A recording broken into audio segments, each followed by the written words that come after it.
Hello, hello everyone. Welcome.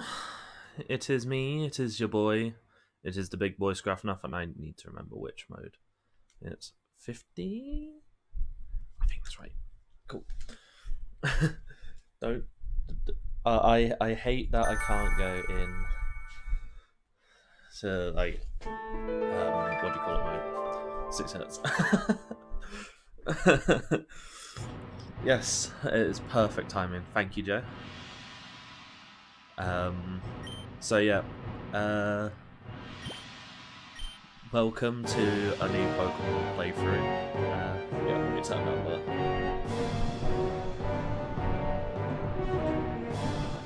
Let's do this. Aha, because I don't need. Alright, hopefully that's better.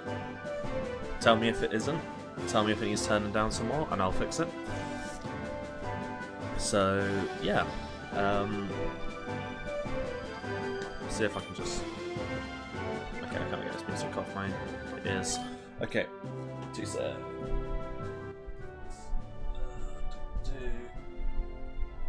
There we go, I'll try that. Hopefully that is a lot better. So yeah, welcome to a new Pokemon stream. I finished Fire Red Randomizer on Friday. So yeah, I was going to leave... I know I did say I was going to leave this to a poll, but I'm going to be honest, I really just wanted to play this game again. It's been quite a few years since I've actually done a full playthrough, and I did really enjoy it, so I just wanted to do this.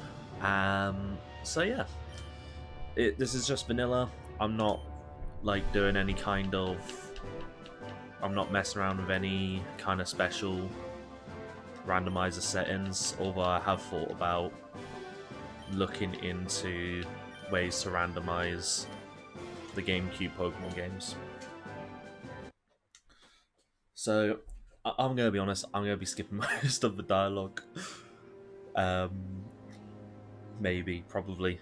But yeah, obviously, while everyone's here, tomorrow night, me and Joe are doing Stardew Valley. I believe Joe is going to be Farmer Bob. I've already set up the farm, already set up my character.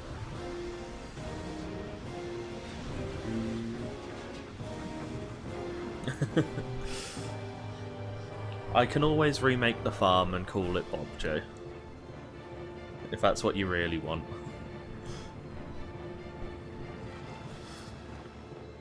It'll probably take me more time to remake my character than anything else. Okay. God,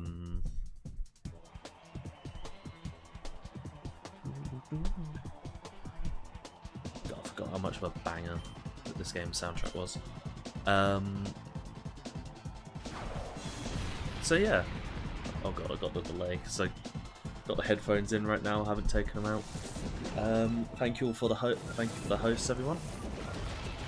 I'd have to open up Rainmaker on my browser to kind of see all the hosts. But thank you, everyone. And again, thank you for the raid, Joe. So yeah. Thankfully, I think going through the power supply unit with a fucking air gun has done something. Because Jesus Christ, like, it was bad. Like, there were points where like my computer wasn't even like staying on for like, it was on for less than 30 minutes and it was shutting off. So yeah, basically this game kind of follows on from Colosseum. In Colosseum you had a Espeon and an Umbreon. This time you get an Eevee. At some point early in the game I'm going to get the ability to evolve it into what at the time was the 5 evolutions it had quite easily. And also the other gimmick with the GameCube Pokemon games was all the battles were double battles. So 2 out at the same time.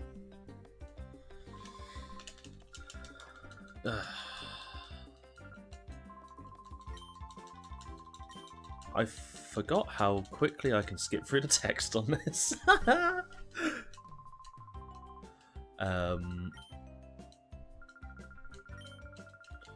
So, yeah, sure, whatever. I will find the annoying kid. So yeah, how is everyone doing on this stormy Thursday? I nearly said Friday. I'm not used to being up on. I'm not used to streaming this late on a Thursday.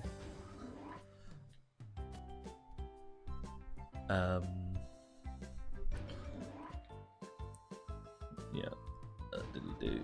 I think I've gone to the wrong place. It is nearly Friday. It is 22 minutes from being Friday, so it somewhat counts.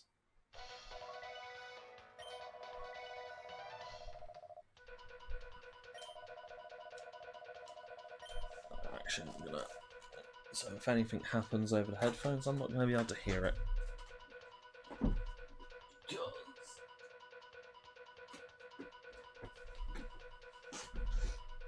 I'm gonna listen to the game music through my TV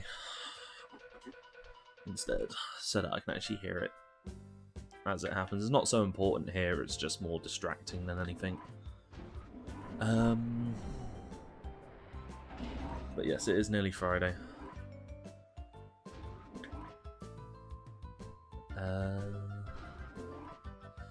Yeah, so on the subject of like the stream changes, because obviously today was changed from the original plan. My head's just gonna go everywhere, I think. So here, I'll fix it.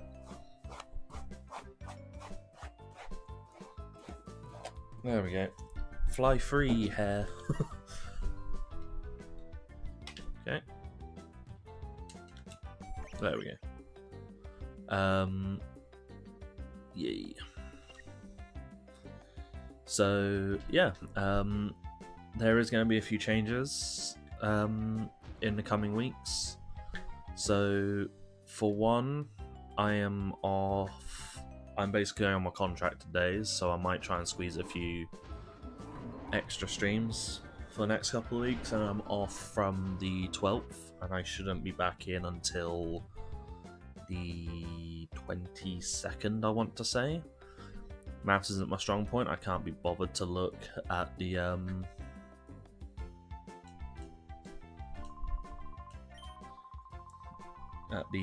calendar. And yo, Nick, how's it going, man?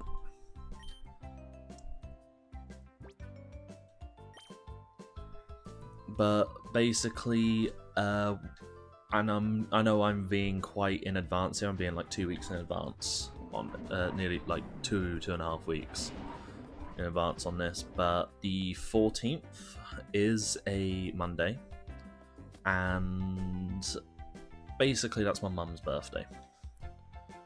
So what I'm going to do is for that week, for Monday the 14th and I believe it is Friday the 19th, I'm actually going to basically swap my streams around.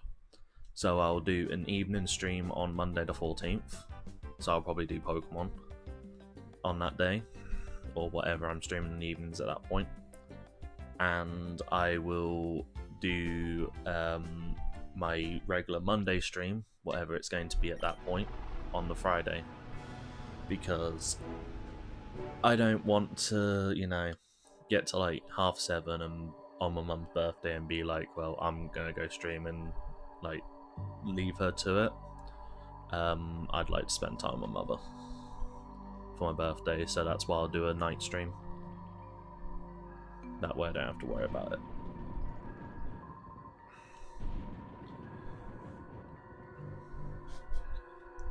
So that is my plan there, and at some point in the next couple of weeks I'm going to sort out some Overcooked. We'll finally finish it. I need to go on and actually get all like the annoying little achievements for doing silly bullshit. But we will finish the Overcooked. It will be done. I think I've only got like what, one DLC left? I think I've just got the one DLC now. So it shouldn't take me that long.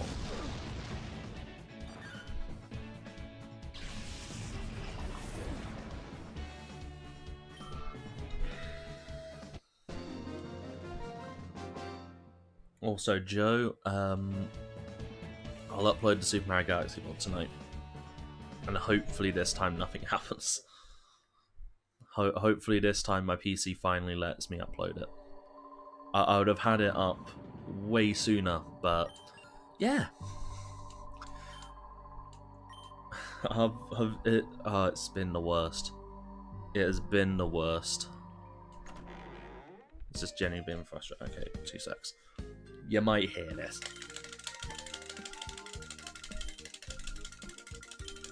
I am sorry, I'm trying to get...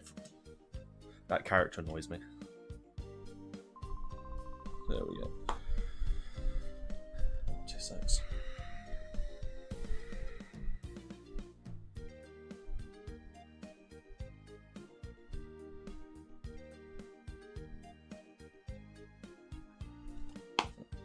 There we go. What the hell is that? And it's oh wait, it's Discord. But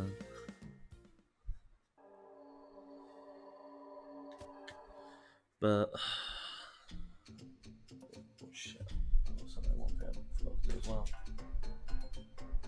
I am so organised.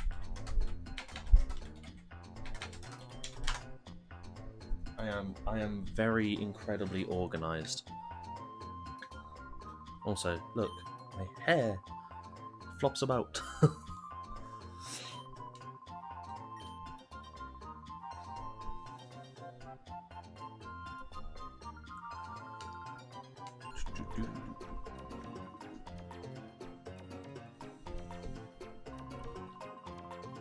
Oh god.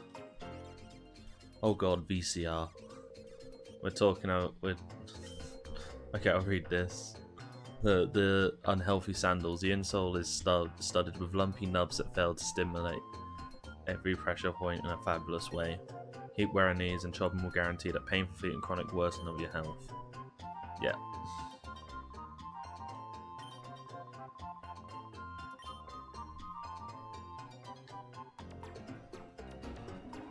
I just want to...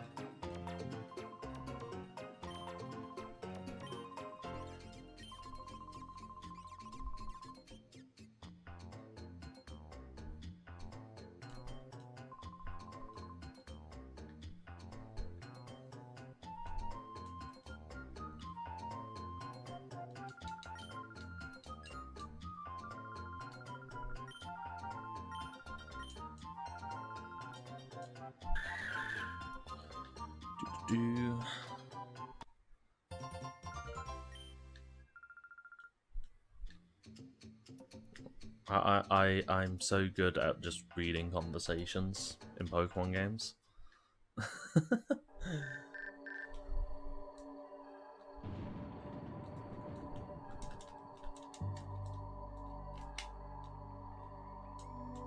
Oh, press A. Yeah. There we go.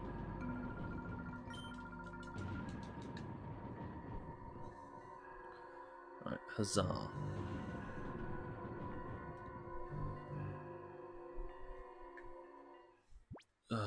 Right. Yeah, the start is a bit slow, but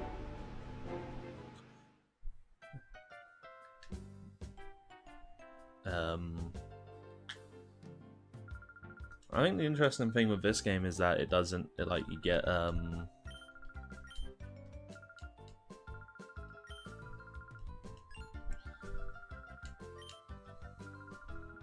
like the first shadow Pokemon you find, actually you can't even capture, so you have to find it a little later on.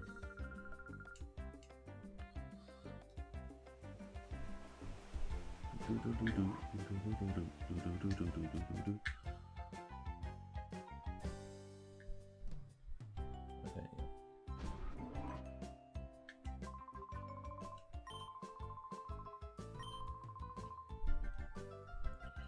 I already didn't pay attention to where I needed to go. That's good, you know. So if I can remember it, it's more fun that way. Oh no, there we go. Yeah.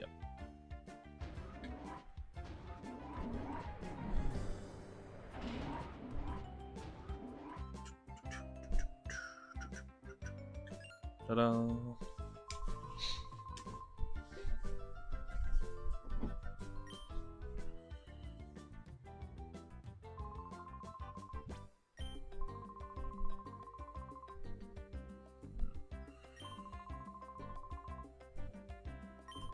Huzzah, it's finally finished, eh?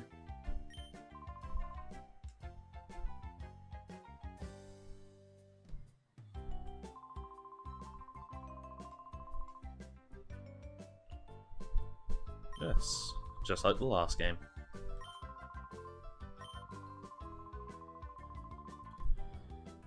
Okay, I'll actually like let the text go a little bit.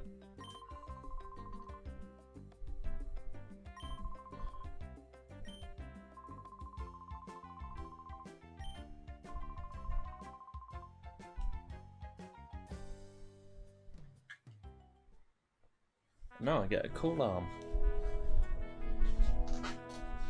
Huzzah.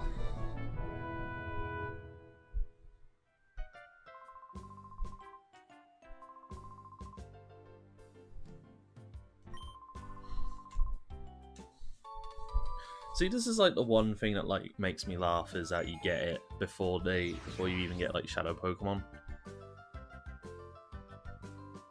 So it's not like, you know, you get it when you encounter one and they kind of go, oh crap.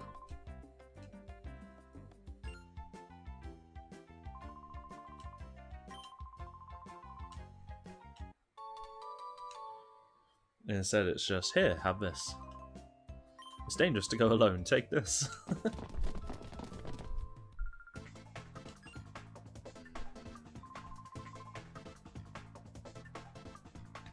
Oh yeah, I can actually move.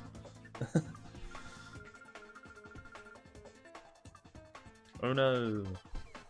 They've taken Professor Friend. Whatever will we do?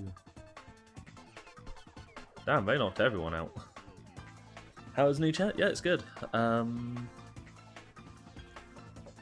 Chair's nice. Whereas like part of the base of it kind of digs in a little bit when I lean back sometimes, so that gets a bit uncomfortable, and the seat isn't the most padded, but it's good. It has been very nice. In fact, let me bring it forward a bit that way, because I know I'm leaning forward right now. And now the back of my chair isn't so far back. That was like one problem my old chair did have compared to this one. That was this chair just didn't have like the old chair didn't have a reclining back, so the chair was just back. It was basically designed for me to sit back in. Of course, that being going backwards is exactly what I did. But yeah, the chair's nice. The chair is nice. So, oh, for fuck's sake.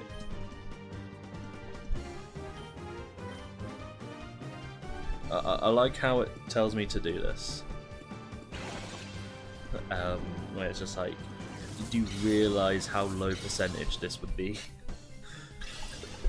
This would not be a very good percentage to actually succeed normally. Like full health Pokeball? Yeah, no.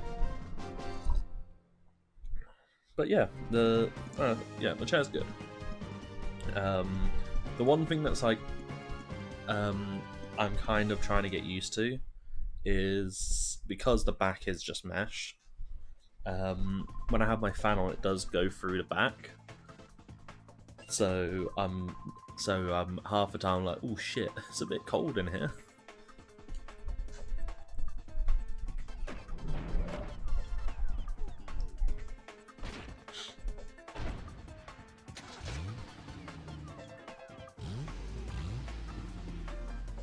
Rip. Bye, friend.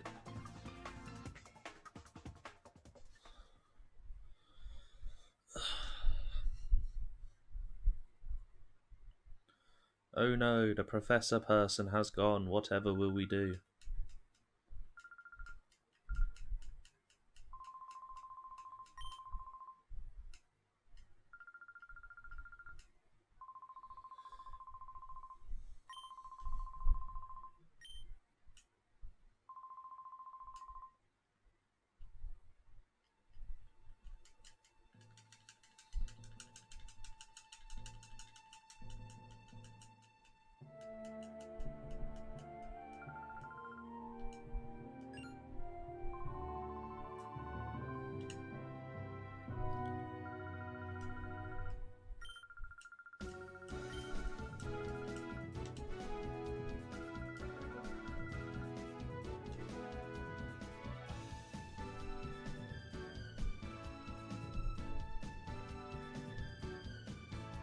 Enjoy this piece of music because it won't play again during the entire game.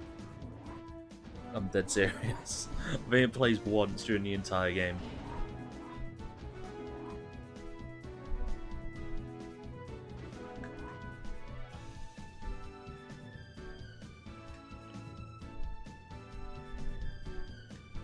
I don't even remember where to go.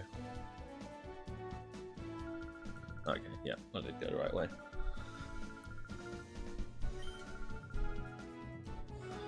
I have to say though, it is nice playing older games again. It just feels...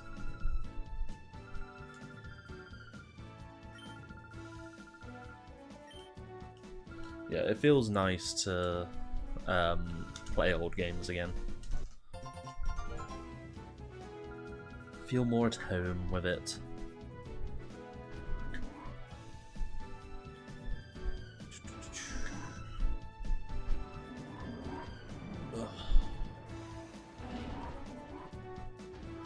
So Joe, when you finish Darkestville?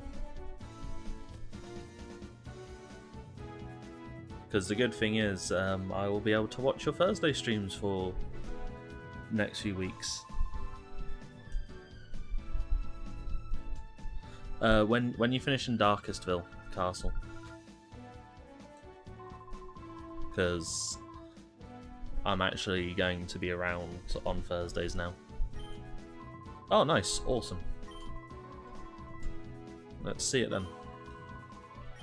I get to turn up to a stream and it not be nearly finished.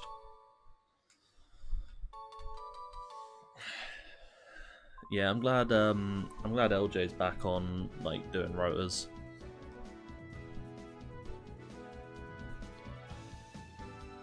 Because I've been asking for ages to like go down to 3 days for a bit. Just so that I can kind of chill and rest up a bit. Bum bum bottom, bum bum bottom, bum bum bum bottom, bum bum bum bottom, bum bum bottom, bum bum bum bottom, bum bum bottom, bum bum bum bottom, bum bum bottom, bum bottom bum bottom bum bum bum bum bottom bum bum. Too close. Nope. That's just creepy. Weird.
These conversations are so weird when I don't do reading out, but I feel so awkward when I read stuff out. I'm not like Joe, I can't just do like the reading out and do voices, and it feels natural to me.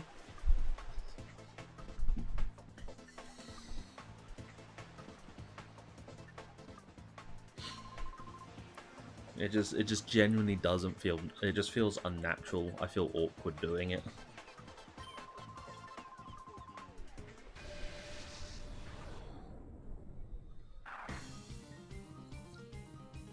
Plus, we've seen when I read documents from Resident Evil and stuff,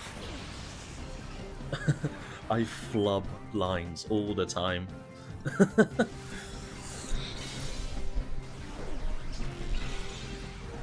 Destroyed.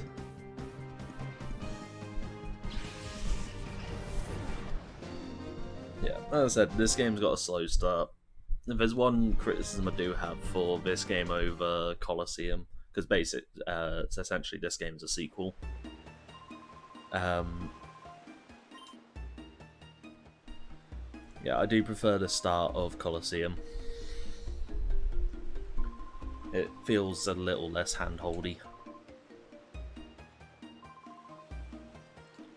Whereas this is like loads and loads of cutscenes.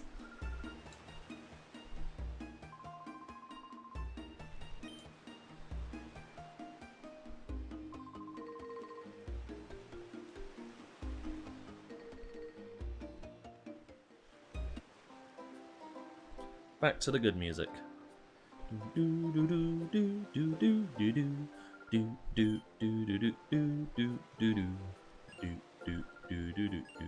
do do do.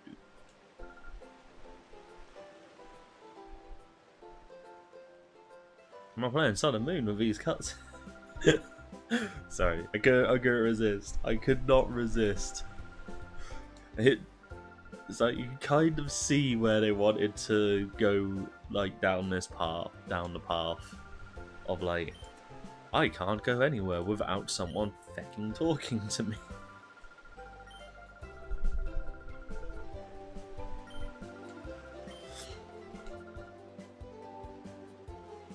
I mean, in fairness, like, because I had replayed like Black and White about a year ago, and I had been playing Pokemon Sun. I will give Sun and Moon credit; they're actually not as bad as I thought they might be. Oh yeah, so this person.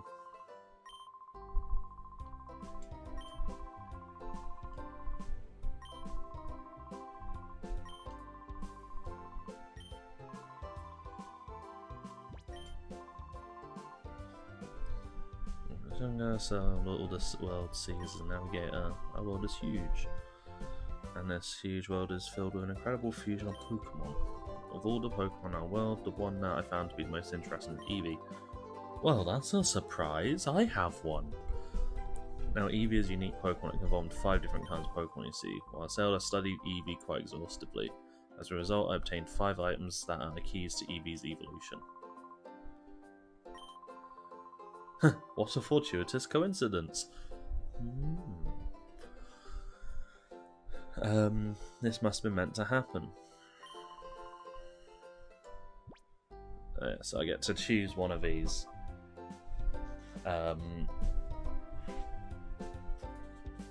Yeah, so these two are annoying because I have to get the friendship up for my Eevee, which, as much as I'd like an Espeon, is a pain. Flareon sucks. I love Flareon, but Flareon's just so crap in battle. I used one in Fire Red. Sorry, not Fire Red. I used it in Leaf Green a while back, like years and years ago, and it's like it was fine, but you can do so much better. Like you can get a Magmar in this game. So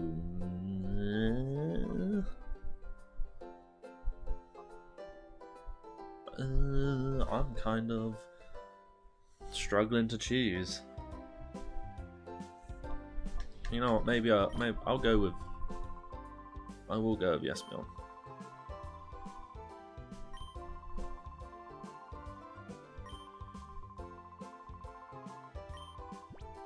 Yeah, sure. Because I've never actually done this game with... I've done it with Jolteon, I've done it with Vaporeon. I've not... I've never actually gone with one of the others. So, screw it. I'm just going to cry because now I've got to do a friendship evolution. And I've got to do it by a certain... If I don't do it by a certain level, then I won't get a psychic move until like level 36.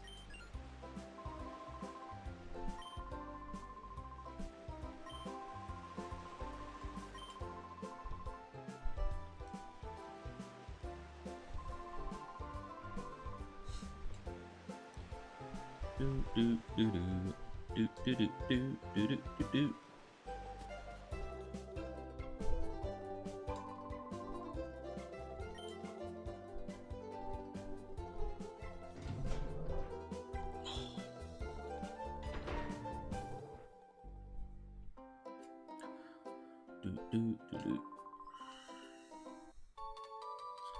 Yay!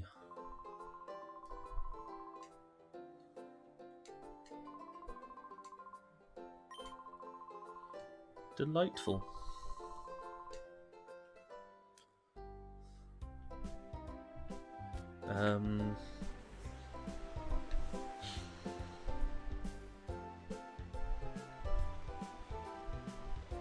So yeah, how's everyone doing? I hope everyone is well. Everyone having a good week.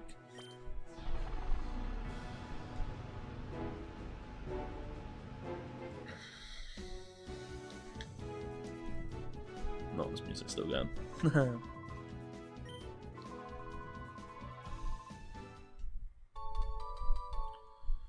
Yay for memos.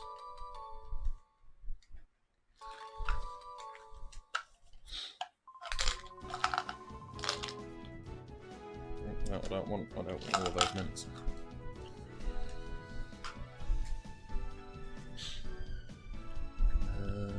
Do.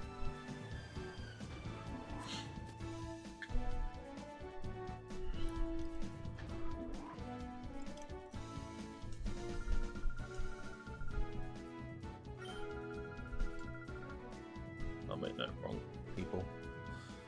Wrong people to talk to. I need to go back upstairs. Now I can lose this annoying little kid.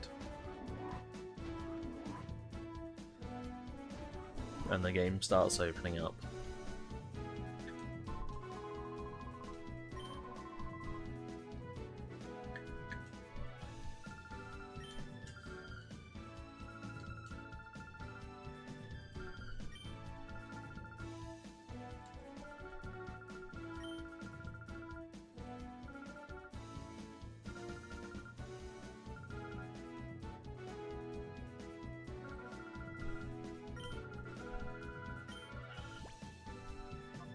Nope.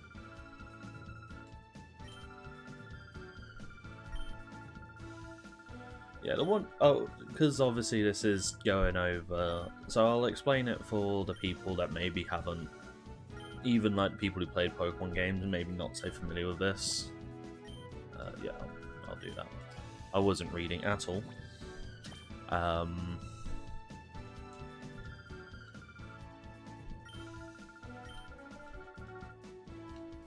So yeah, basically, Colosseum and XD have a thing called Shadow Pokemon.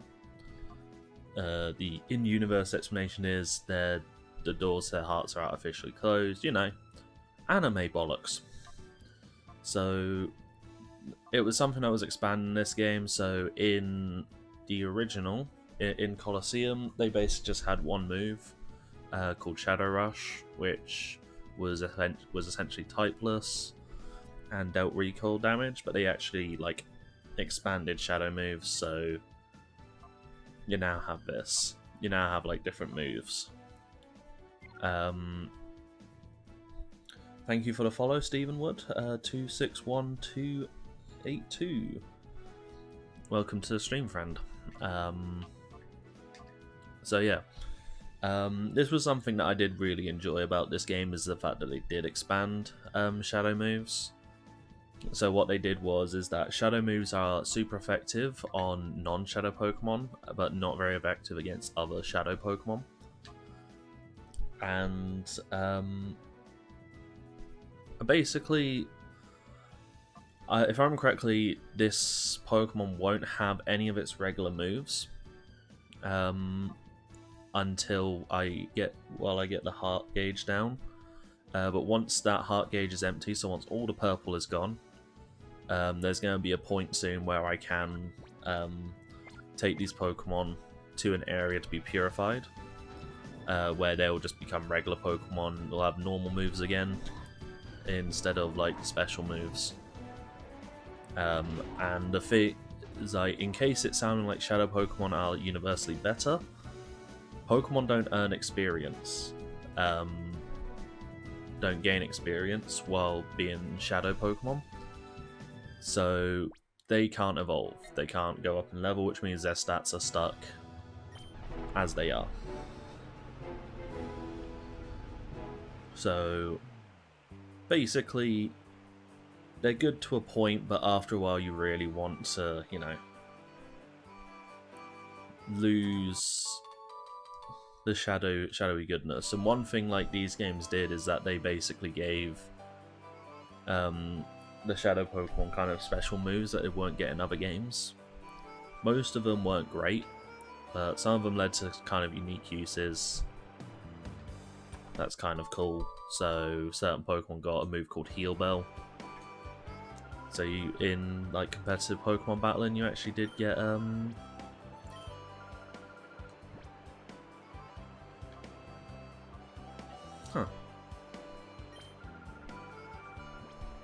Oh, okay. Get to do this once. That's nice. I keep forgetting they added that. So yeah. But basically every bit of experience that the Pokemon does earn, or would earn, is saved up, so when it's purified it will get all of those experience at once. I'm actually going to go back to Gatian Port because I can get some more shadow Pokemon. And I do want to. I can get some great ones like a Lediba. Because Lediba is so good. Such a good Pokemon. Let's just ignore the fact that I nearly got KO'd by a Ledian in my Fire Red randomizer. That didn't happen.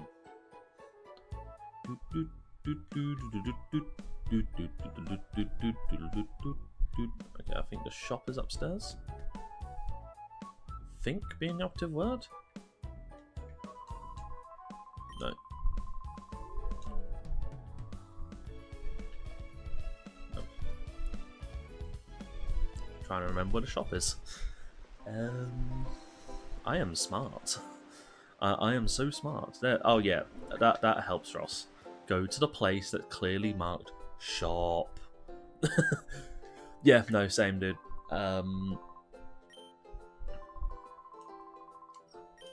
Yeah, essentially, I'm trying to do more of this. Basically, I like to do a lot of retro stuff. So I like to do stuff from like the good old PS1 days, GameCube, PS2, stuff like that. I really love doing it because, I don't know, like, at least once I get going and once my brain catches up, I kind of feel like I know I got stuff to talk about, really. Especially with, like, the games that I did play at the time. Because, like, the interesting thing about this one is, this game is actually rare as hell. Like, it's genuinely rare. Especially, like, here in UK. Like in Europe it's very rare because it came out at the time when the GameCube was basically dead. It came out in 2005, so the GameCube was essentially dead. So copies of this game are getting very expensive now.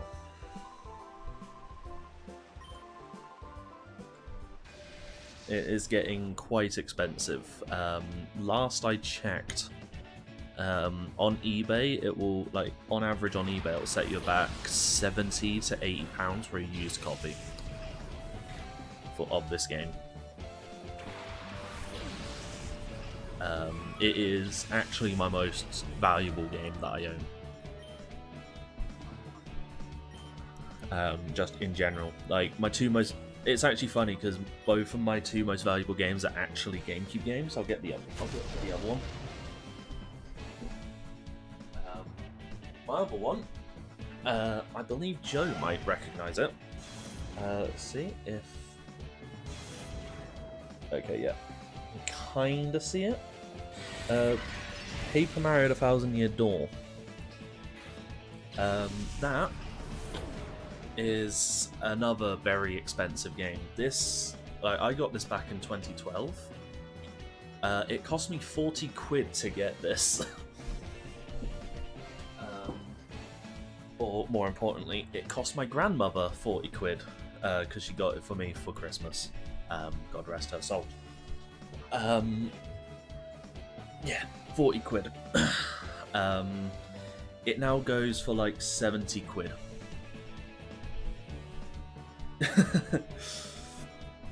Yeah, if you have that, Joe, you've got a very valuable. If you still have it, Joe, you've got a very valuable game.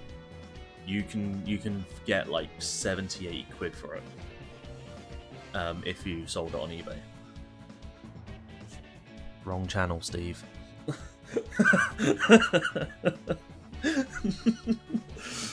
It's alright, man. So yeah, like that Paper Mario is like this. It's very rare because they both came out in 2005. Came out when yeah, no, I wouldn't. It's like even when I was like with Thousand Year Door, I was a bit let down with it at the time. I didn't get it very far because I'm gonna be honest, Chapter 2 did take a lot out of me at the time. But like even then, it's like I won't sell this because essentially it's that thing of I'm now at the point. Oh, hey, my Eevee's at full happiness. That's nice. Yeah, it's essentially that thing of now I'm trying to be at the stage where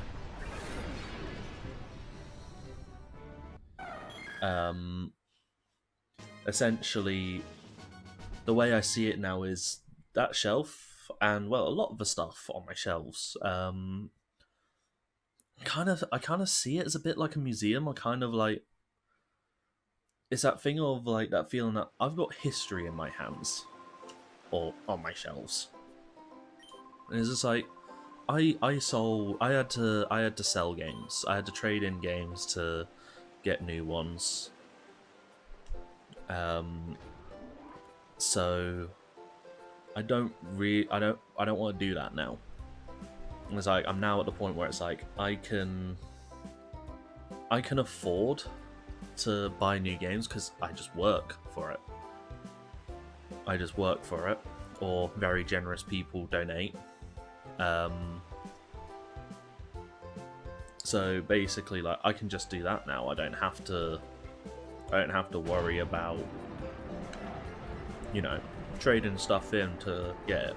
I'll still sell a few things. I sold when I got my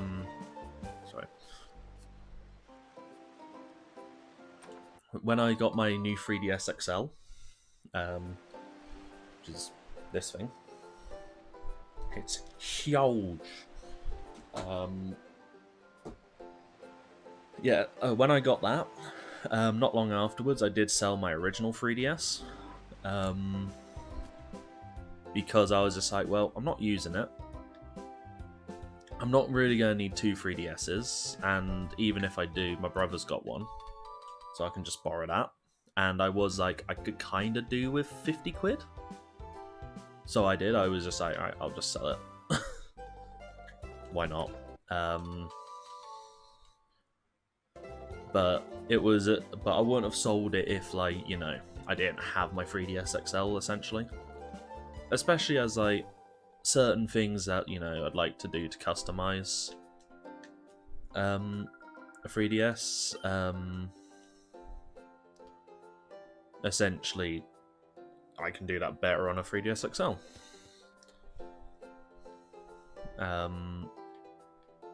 So it was just that thing of why not? Why not get a bit of money? And yes, it will go to some other gaming stuff. But as a whole, I don't sell stuff anymore. I like to try and keep things. Especially like the more expensive stuff. Although speaking of collecting, and this is actually kind of pertinent because it might mean that it's something that could get streamed at some point. A friend of mine from work is actually selling his old Mega Drive.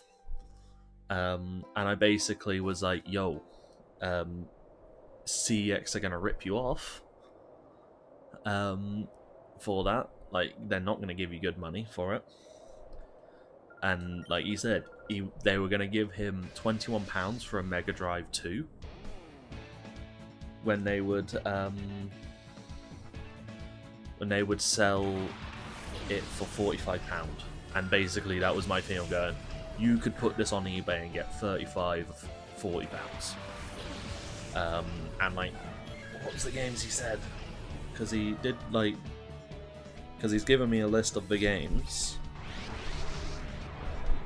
that came with it, so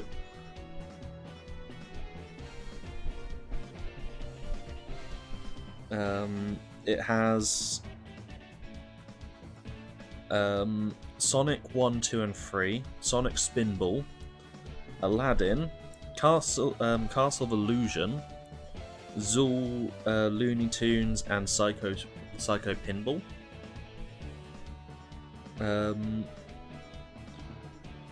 Which is just like decent selection of games. Probably won't play the Sonic games because I'm going to be honest with you, I'm a bit poo at them. I am not good at Sonic games. The only one I'm actually good at is Generations. Outside of that, I mean, I used to be good at Sonic Adventure 2, but you know, I was a kid. And playing it these days just makes me want to throw everything because Sonic Adventure 2 is aged like milk. It's not aged well.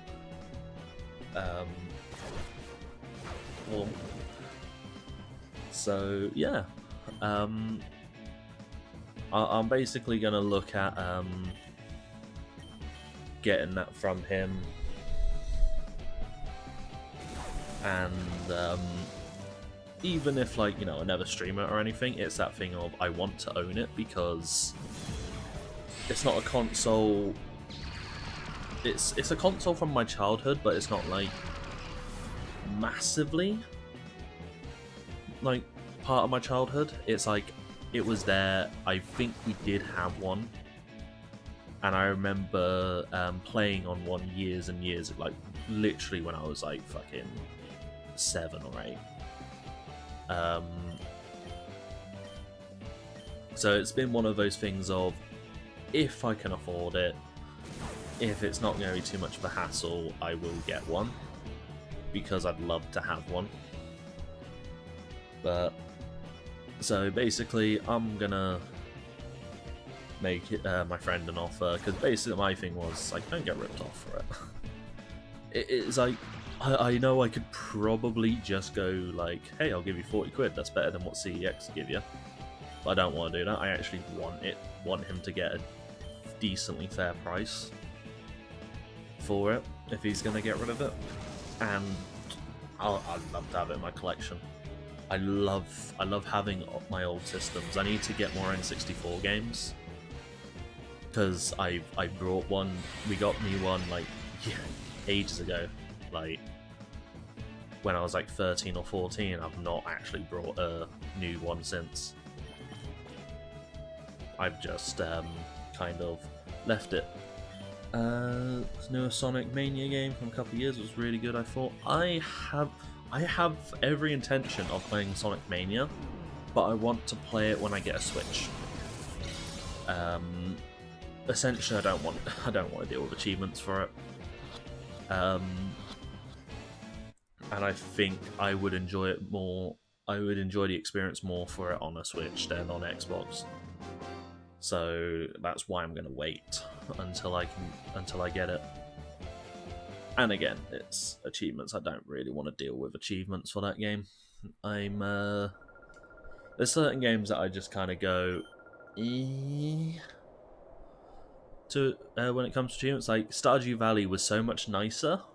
I mean, I still love Stardew Valley. I love it on Xbox, but Stardew Valley was so much nicer when I didn't have to worry about an annoying RNG hell achievement that's also incredibly skill based, blocking me from 100% completion.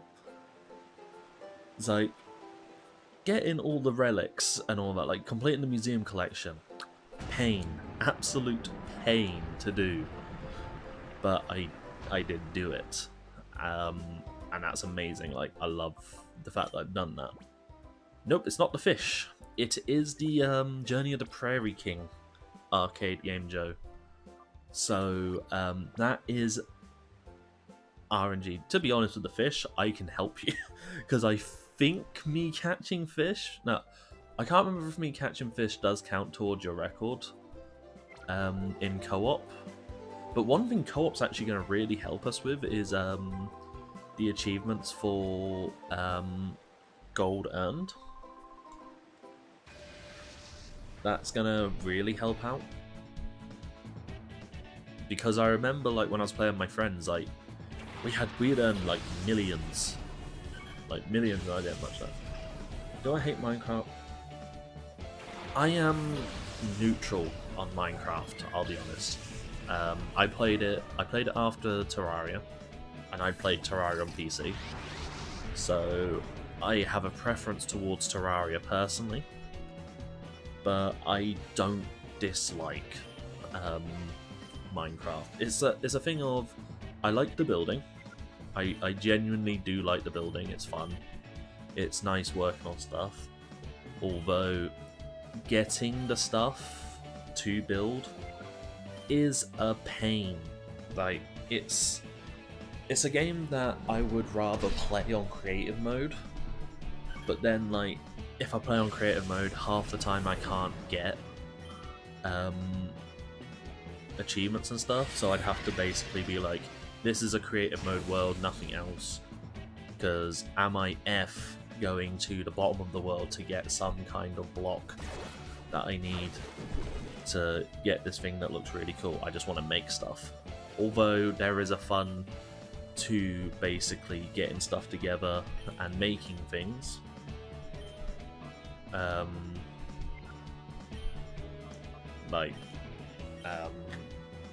Words. Like, there is a fun to gathering, like, materials and then coming back and making more of the house and, like, slowly building it up to what you want it to be. That is genuinely a fun and rewarding experience. That said, I really genuinely hate the combat. I hate the combat, I hate exploring, I hate the fact that I lose everything when I die, and that to make it any different, I void achievements. It's like, that is frustrating as all hell, and I hate that aspect. Because it's just, it's annoying. It's an annoying, archaic system, and I don't think that, like... Yeah, I know you don't, but, like, on Xbox, it voids achievements if you set it to that. Because I remember being like, this is stupid. And someone was like, well, you can do it. And I looked and it was just like, yeah, but I avoid achievements. And just like, you know, on Steam and, well, not even on the console versions of Terraria. Don't play the console versions of Terraria, by the way. They suck. Like Terraria, I can just set it so that all I drop is money. And I don't void achievements. And all of that, it just, you know, I can just play the game how I want to play it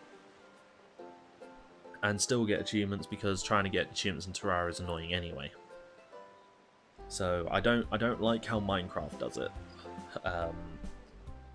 So it's just like, at that point I'm just like, well, if I'm gonna play and I don't want to lose my stuff, I might as well just do a creative mode world, and then that takes out some of the fun of gathering materials.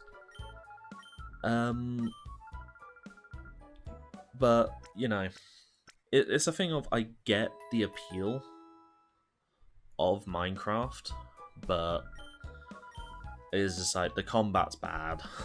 I don't enjoy combat. Spelunking is fun.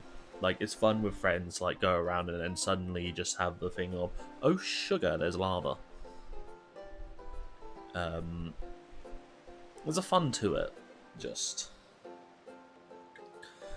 half the time I just can't be asked to play it, because it's like, oh, I want to chill out to a game. I'm just gonna play a Pokemon game, I'm going to play Stardew Valley. I mean, this is an exclusive one to me. I'm gonna go play a football game if I'm gonna chill out. I've got so many things I can chill out to.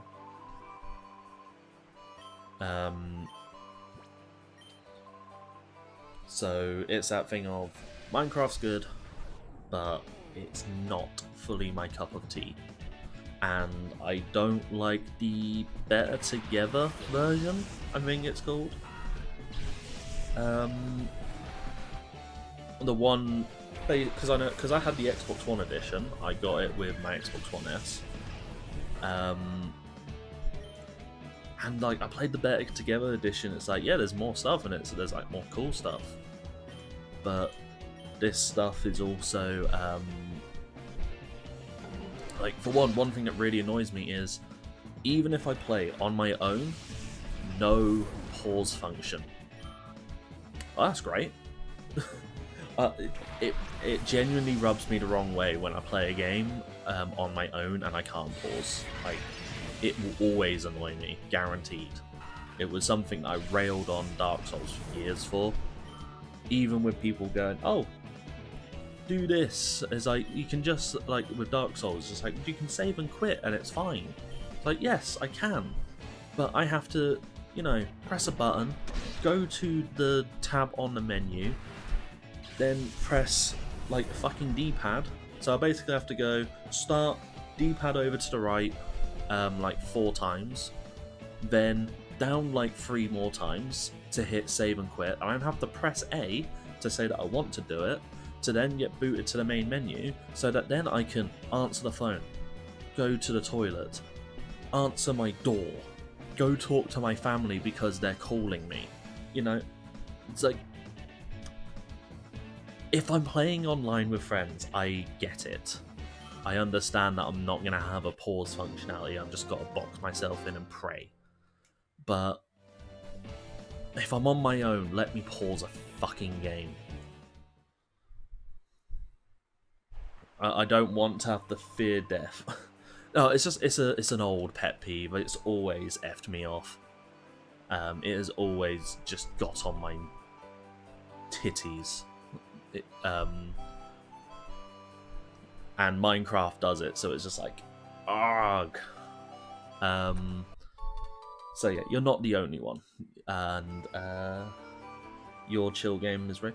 No, I don't blame you. I used to love racing games a hell of a lot more than I do now. Mostly because when I grew up, racing games tended to be a lot sillier. And I'm not just talking like, you know, haha, Mario Kart. I'm talking like, you know, old Need for Speed, like Need for Speed Underground 2, and, you know, PGR 2, Project Gotham Racing 2. Is that I like my racing games where they're a bit arcadey. I don't really care for simulator stuff, which is why I don't care for Forza Motorsport. I just don't. I'm not interested. I enjoyed Forza Horizon 4, mostly because Forza Horizon 4 at least was a little more arcadey. But the good thing about Horizon 4 is that I kind of enjoy driving and racing in it, even if I hate the open world. But I can't do track races. I just can't. I really struggled to do track races. It's Project Cars is the closest I've been able to get to enjoying a track racer, and that was more because of how it drove than anything. Because Project Cars wasn't overly simulatory, at the very least.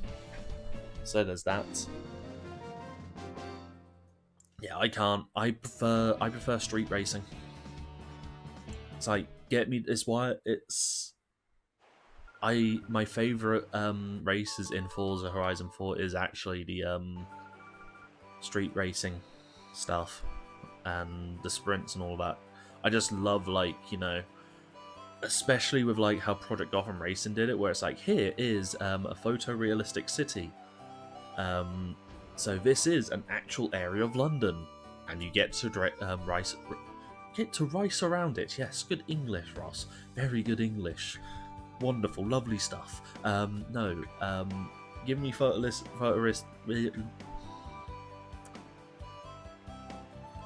I swear I can talk properly. Give me photorealistic London, and let me race through the streets in a fucking Ferrari. Yes, race around that city. Give me that. I'll have a whale of a time, because, like, that's fun to me. But, you know, give me Nürburgring for the millionth time as my endurance race.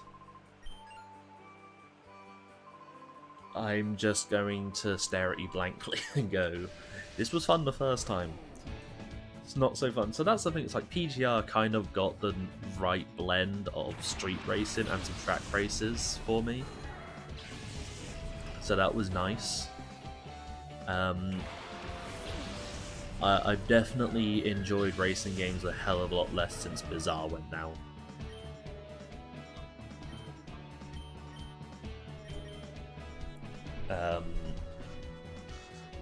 Because like Project Gotham Racing 2 on the original Xbox, whoa, what a game!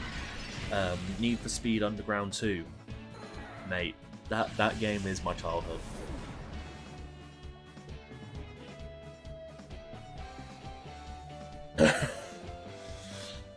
Yeah, I've heard about some of the endurance races in Forza. I think my brother did a couple of them for Forza 3, and just not fun by the looks of it.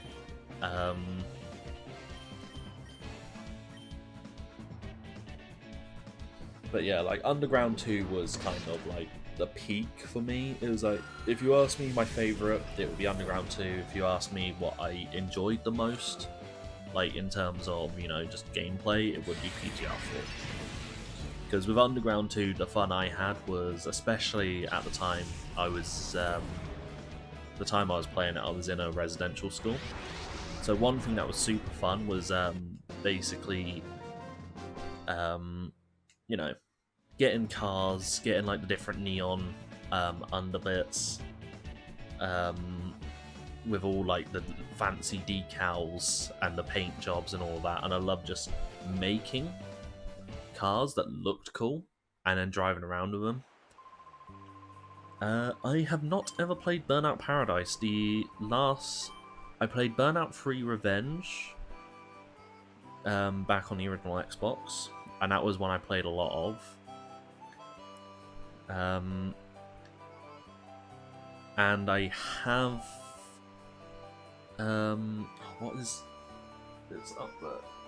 Oh no, Burnout Revenge is the 361. Whoops. But Burnout 3 I played on the original Xbox, and I did buy Revenge on the 360, but I've never gone back to it because I'm a terrible person. No, I just play too many games. So yeah, I do love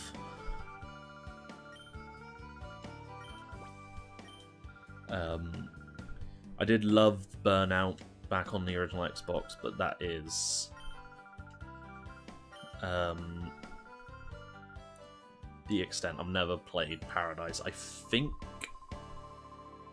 I have it on. I think I have because I think it was Games with Gold.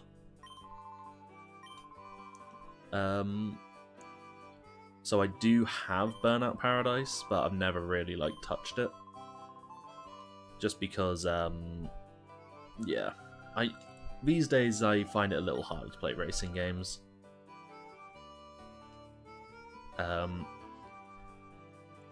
It's that thing of, again, like most things these days are track racers, so I kind of look at them and just go, oh look, it's a racing game. Is it? Oh, it's a track racer. Okay, bye.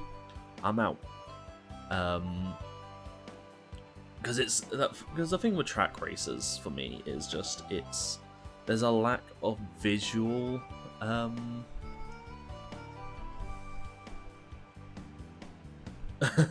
yeah, no, I would say that, like, if I'm gonna do that, if I'm going to do a track racer, I am having a the pedals and the steering wheel, because I did that as a kid, and oh, it's incredible. It is one of the most amazing experiences. Why I did spend a couple of quid to play like one of the arcade ones, because it was just like, I've got to. It's just like, it's such a cool experience to do it that I just have to.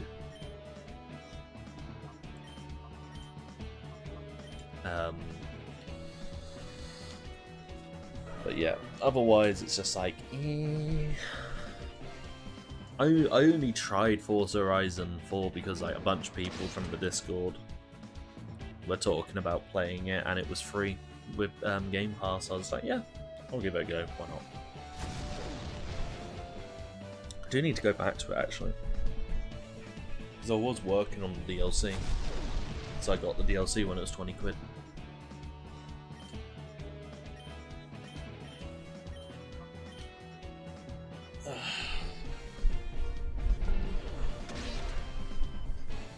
Yeah. The thing is, though, I am scared to go back to the older racing games. Like, I remember loading up Underground 2, like, I mean, we're talking about 8-9 years ago, but I loaded that up and I was like, oh god, this is so rough. It was just like, racing games, like, went so much further ahead than this in literally, like, 3 years. Oh god, what have I done? What is this?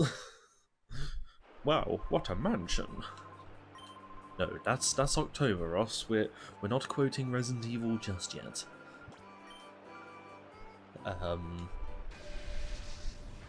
So yeah, I know I did go back to like PGR 4 a few years ago, and that was still quite fun to play. I think if you go back to like the late 2000s, early 2010 racing games, you're mostly fine. They don't age so badly, because I actually don't think racing games have evolved that much. But yeah, going back to the stuff from the mid 2000s, god, no.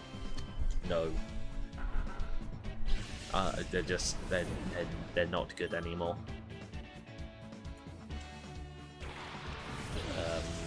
But that's the double-edged sword of going back to old stuff. Is some of it ages really well, and then some of it is just like, oh dear, what have I done?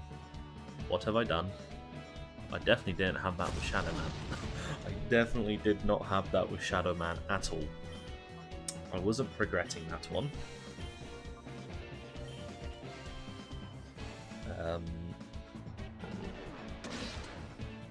But that's one good thing about the turn-based RPGs, is just like, does it really age?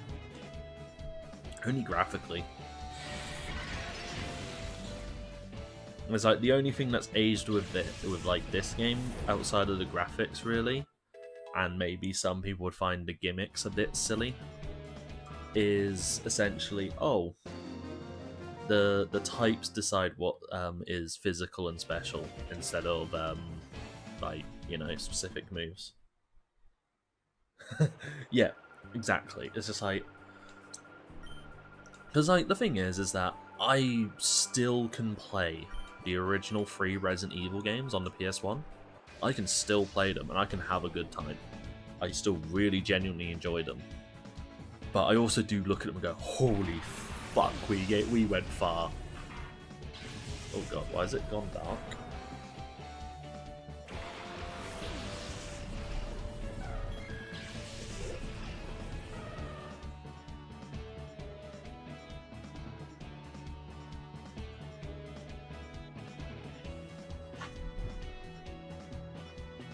A bit of a display issue with the RCA cable. Yeah, it's that thing of you go back to it and then you just go, what the fuck did I do with my life? So like there was a bit of that when I was playing Sunshine. Like I streamed Sunshine a few months ago. I had a great time, but there were points where I was just like, this game has aged really, really badly. This game has aged so badly in certain points. But then I enjoyed doing one of the levels in a way I don't think I was supposed to. And that was a lot of fun. It's just like some things just have not aged well. Like like Shadow Man kind of made me realize any of those 3D games where, you know, I'm using tank controls and I've got a platform. Nah, get in the bin, mate. Just chuck it in the bin. I'm not. I can't do it. But in general, I have to say, like, I do find it a lot easier to actually go back to old games. Oh, yes. Good old original GTA. So yeah, I will say just for a little bit, I'm going to just be redoing this cave a couple of times, because for one, it won't let me go forward until I can purify a Pokemon anyway. So I might as well just take a chance to purify at least the 2 Pokemon that I'm going to use for a bit. But that's fine, it gives me more time to talk about stuff. Yeah, no, I do remember original GTA. Yeah, it's a fun experience, especially when I know I can still play it. Like, I can't play original Spyro, like the original Spyro the Dragon. I can't do it. But in fairness, that's because also I think that a lot of it, even in the reignited version, has just aged so poorly. It's dull for me to play.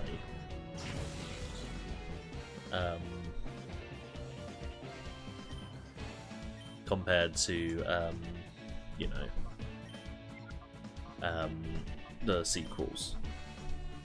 So I can play original Spyro 2, I can play original Spyro 3. The only way I could play original Spyro 1 is through the remake, and I still don't want to play it. Because time has just made me realise I don't like that game. That game just irritates me. I don't like a lot of its level design, I don't like a lot of its platform mechanics, to be honest. It's just like, it's that thing of, we improved so much in one game,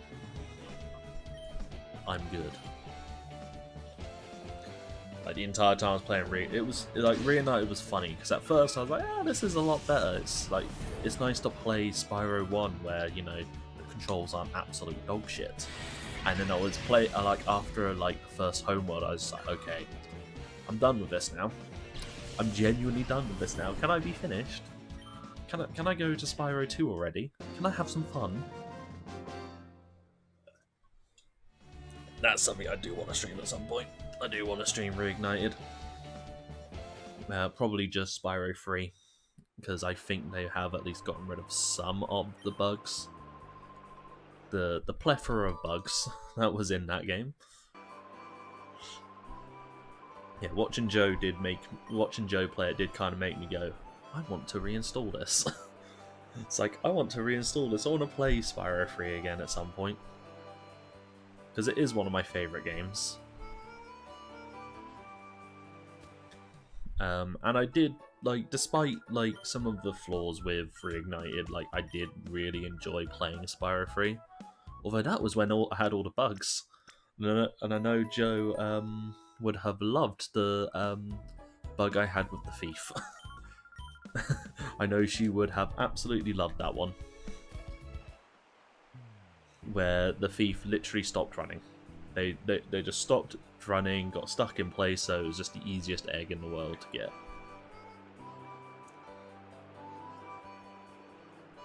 I think I can talk to them again.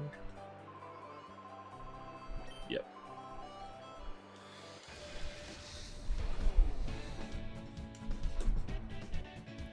Yeah. Because yeah, it's just, that game is my childhood. I was obsessed with Spyro as a kid. Which is why we don't talk about Spyro Enter the Dragonfly. I want to do that. I want to stream that game, but it'll just be me going, "Hey, look at how shit this game is," and maybe trying to figure out if I can do the glitch that literally lets me beat the game in a minute.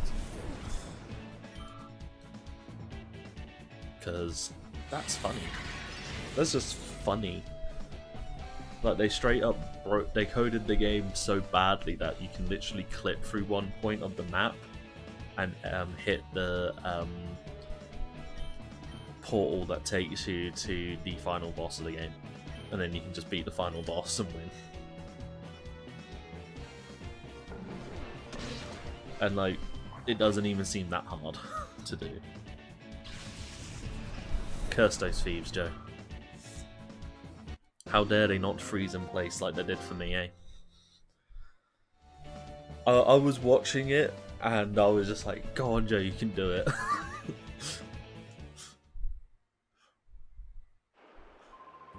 Like, I felt so bad because I know I was just like, you know, take the corners a little sharper and everything. It was just like, I feel so bad. I feel so bad. Like, I feel mean. I feel mean because, like, I'm looking at this, I know I can do it so quickly, but again, that is because, like, I've played that game since I was 6. Like, was it 6? Yeah. No, 7. I played that game since I was 7, so I'm just like, I know this game inside out. Yeah, you did do it. But it was just funny because obviously I'm watching it and it's that thing of, I can't get away from the fact that I've played that game for 20 years. In fact, funny story about Year of the Dragon is, does anyone here know of the anti-piracy protection in Spyro 3, like the original one? I'm curious if anyone's heard of this. Because the story here is, I found out about that firsthand and didn't quite realise at the time. So, basically, the person my mum was with at the time, he did used to get pirated copies of games. Basically, that was how, in a way, that was how I played quite a few PS1 games. Obviously, I was like 7 or 8. I didn't really know better. So obviously, you know, here's me, Spyro's #1 fan, because I was a young autistic kid. So if I liked something, I would get very obsessed with it. Like, we'd rented a few of them from Blockbuster and stuff. And eventually, like, he got hold of Spyro 3 for me, and so I'm just playing through it, and the how do I put it? The anti-piracy thing. Oh boy, it's effective. So what they did is there's actually a point in it starts as normal, and then after a certain point, quite early in the game, the fairy Zoe will basically just talk to you and just go, "It looks like you are playing a pirated copy of this game," and basically going, "You're gonna see some shit." and you'll see some shit. So basically, the game starts deleting eggs that you've obtained and put them back in the world. It will remove gems that you've collected and again put them back in the world. I experienced characters straight up disappearing. It will also redo. So like when you pay up to free like Sheila, Agent 9, the Yeti and all of that, when NWO confirmed. Oh god, Hulk Hogan's coming to bury me.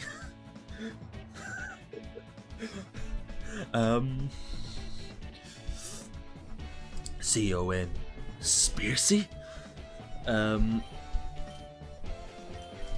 Yeah. Right, as I was saying. What was the last thing I said before it cut me off? Just so I'm aware. Like, what was the last thing I heard? Just so I know where to go back from.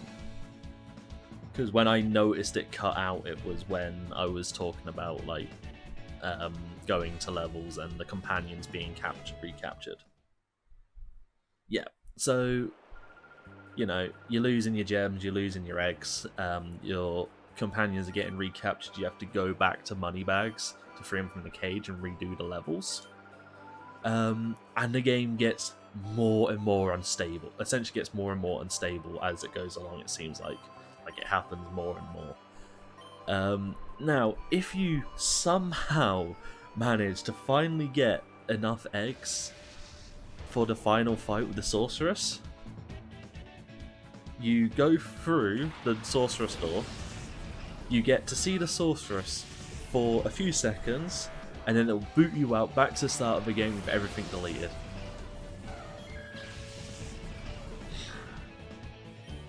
So you physically cannot beat the game.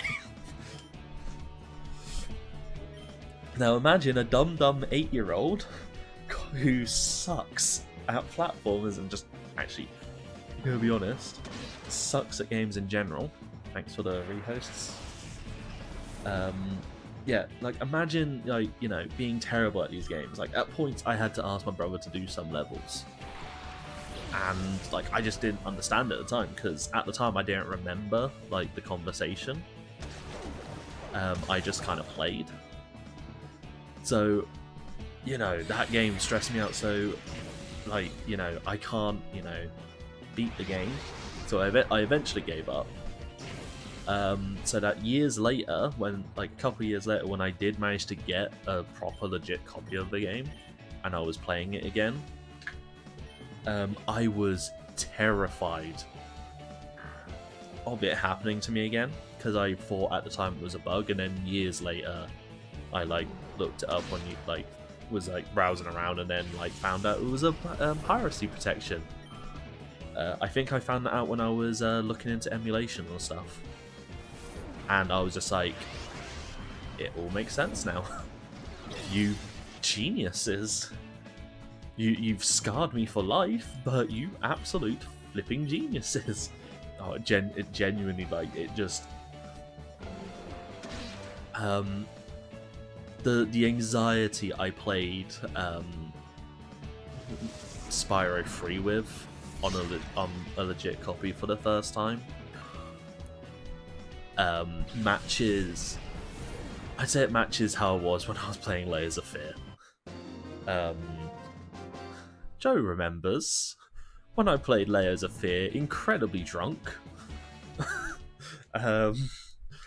Like, it stressed me out a lot. Yes, Layers of Fear is very good. But there's something about it, because I want to go back to it and I want to get more of the achievements, but it does genuinely stress me out. Like, every time I, like, load it up, and even just for, like, you know, look at that painting for 5 minutes. And I'm just like, I'm getting stressed just walking around this place. It's like, I don't know what it is about that game, it just genuinely stresses me out, and, like, in a way that I actually find a bit unhealthy. Like it just genuinely just, I don't know, it gets to me. It genuinely gets to me. And I think it is kind of sad to me that like essentially with horror games, it's either I'm probably not going to be bothered by it, or I'm going to be so like stressed out playing it that I don't want to play it much, or I'll get bored of it and not want to go back to it. Alien Isolation. I'm looking at you.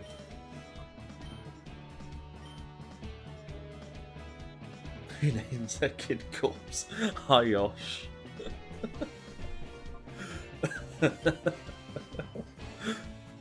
I mean, let's be honest, Josh. Who names their kid Knob? Because that is a thing. There is Black Belt Knob in Ruby and Sapphire.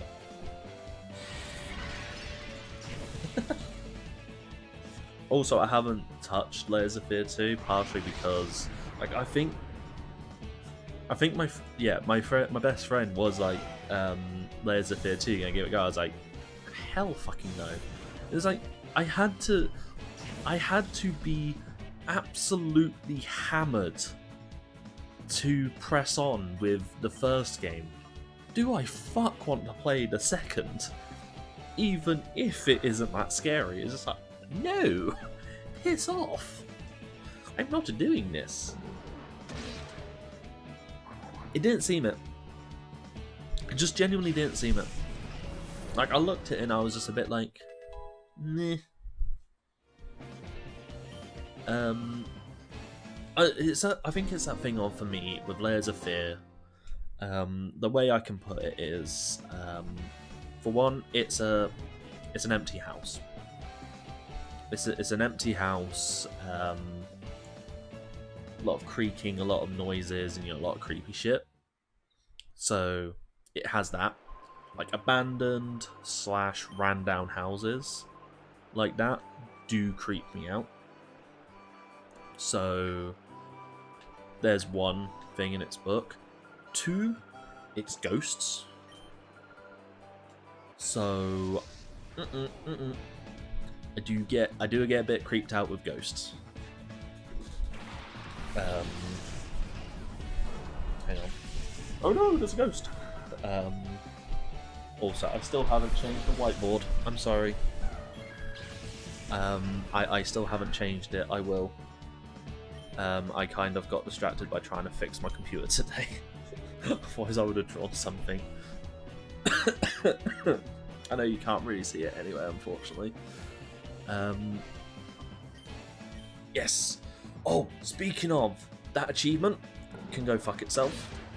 The one for, you know, the bit in the game where it's like you got the writing and it's like, you know, don't turn around, and if you turn around you get killed. I did that. I didn't turn around. I didn't get the achievement. You lied to me.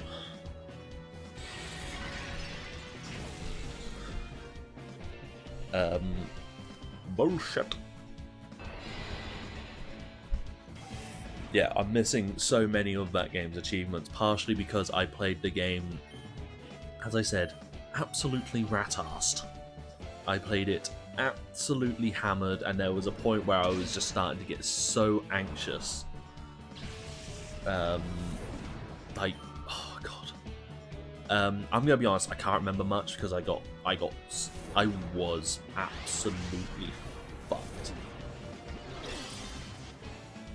Oh wow. Huh. Yeah, so I was absolutely hammered, so I don't remember much. Basically, what I remember from that is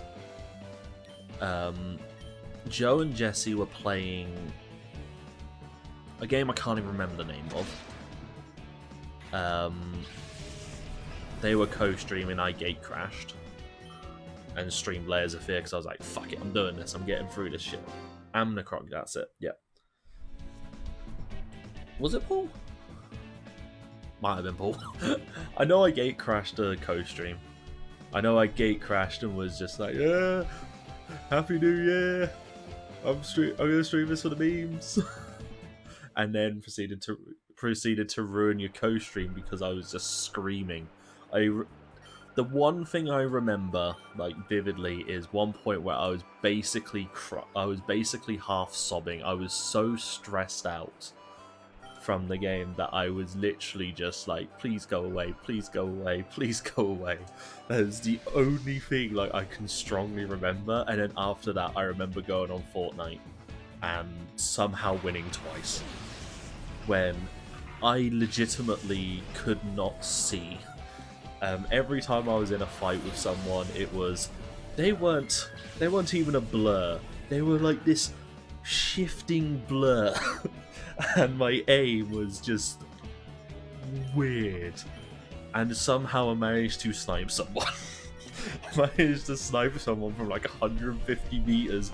Like, unfortunately, I know my VOD got proper badly corrupted for it. But like the shot was like it would have, if I did the shot sober, I'd have been proud.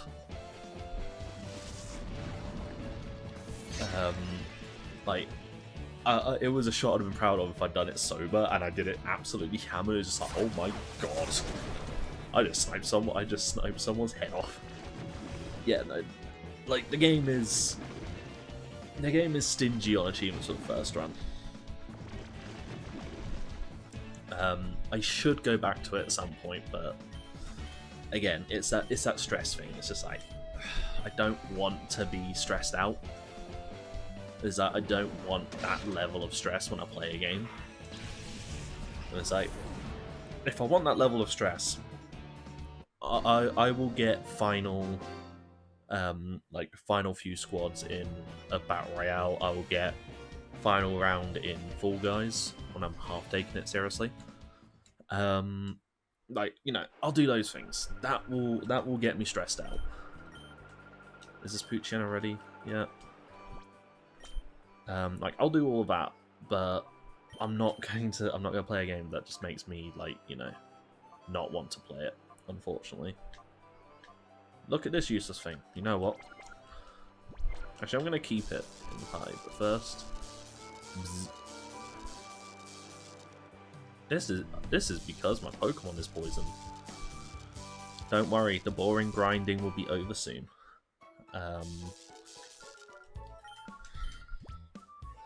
Yeah. But like one horror game I really enjoyed playing on stream was Resident Evil 3. Really loved streaming that one. I think it was nice as well because that was a period of time when I was mostly just coming on and being like, I'm gonna play Apex or Monster Hunter and not much else. And then it was like, here is a game that I want to play on release. I want to experience it, like because it's a remake of one of my favorite games of all time. And it was just nice playing. It basically felt like the streams I was doing in 2017 when I was doing like Shadow Memories and stuff. So that was... Oh god, no. I have no intentions of ever playing that series. For one, I'd hate it. Sometimes, you know how sometimes you look at a game and you go, I will hate this. Yeah. I don't mind watching someone play Five Nights at Freddy's for about 10 minutes. I don't mind, like, reading some of the fucking wild theories and shit on it. Especially if I've got it on in the background. But I look at it and just go, I would hate this game.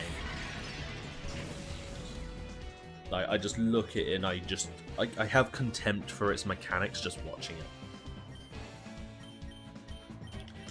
That's not good. It's not good to basically have contempt for a game's mechanics just from watching it, knowing that you'll just despise its guts.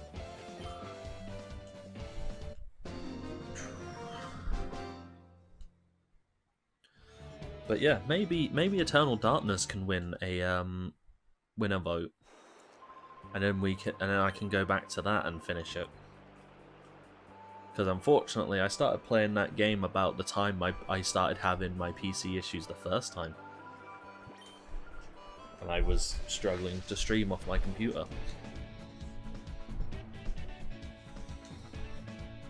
Because I know Joe wants me. Joe was the one who wanted me to play it the first time.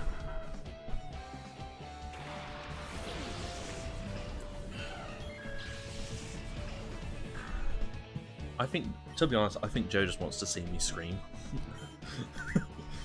I think she just wants to see me shit myself playing a video game.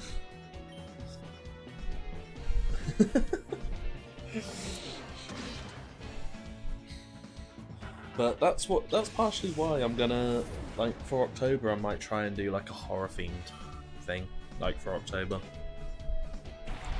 I was really interested in Eternal Darkness, like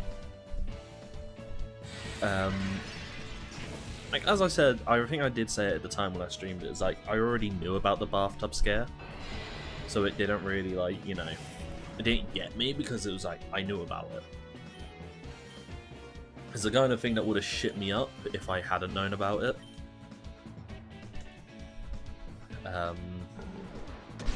But yeah, maybe like for October, it's like October I want to do the PS1 versions of the first 3 Resident Evil games, because I can do them quick. I can do them in like one stream a piece, really, as long as I don't suck ass.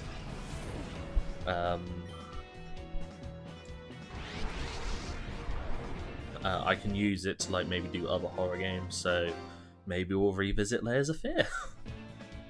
And I've just remembered I am sober now. I am basically sober, I don't get drunk, so I don't have the easy way out for Layers of Fear. Maybe I can do Alien Isolation and like fucking force myself through that. Probably not. That will probably end up being like my... I fear that Alien Isolation will end up being like my Resident Evil streams, where I'm just getting to the point where I'm just shouting at the game, just being like, can you finish? Can you be done already?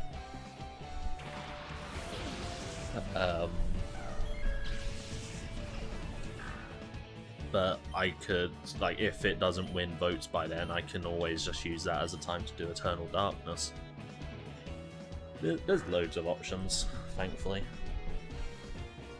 And Eternal Darkness is kind of one where it's like, I want to get through this because it's intriguing. It's like, it wasn't really scaring me so much, but I was intrigued by its story.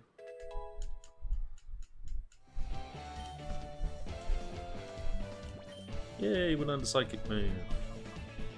Right at the end of the grind session. Oh well.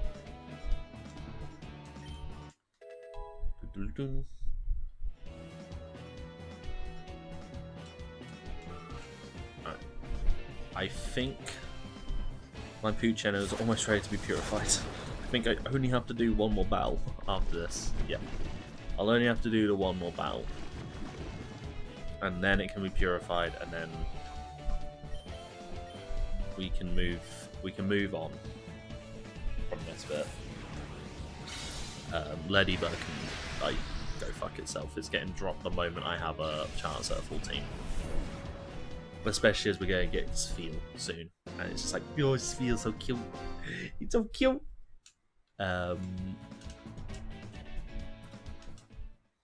So, yeah. There's plenty of stuff. There's plenty of plans. Plenty of ideas. Like, the good thing about having such a large and diverse collection is it's easy to stream. It's like, when I actually figure out what I want to play, or have a real, like tonight, where I'm like, I want to play this game, it makes it quite easy, because the good thing is I'll always have options. And then it's just a matter of, hopefully people want to see it. Like, maybe eventually I'll want to finish off Shadow Man. Wrong stream, buddy.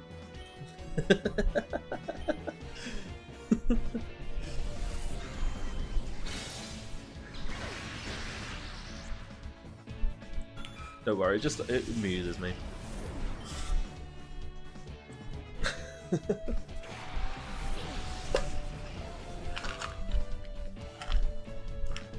Oh god. Yeah, it says the other one. Oh, nice.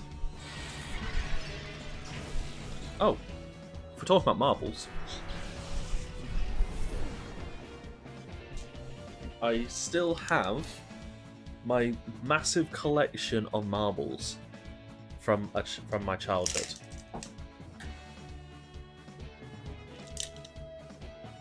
One just fell out. 2 sets.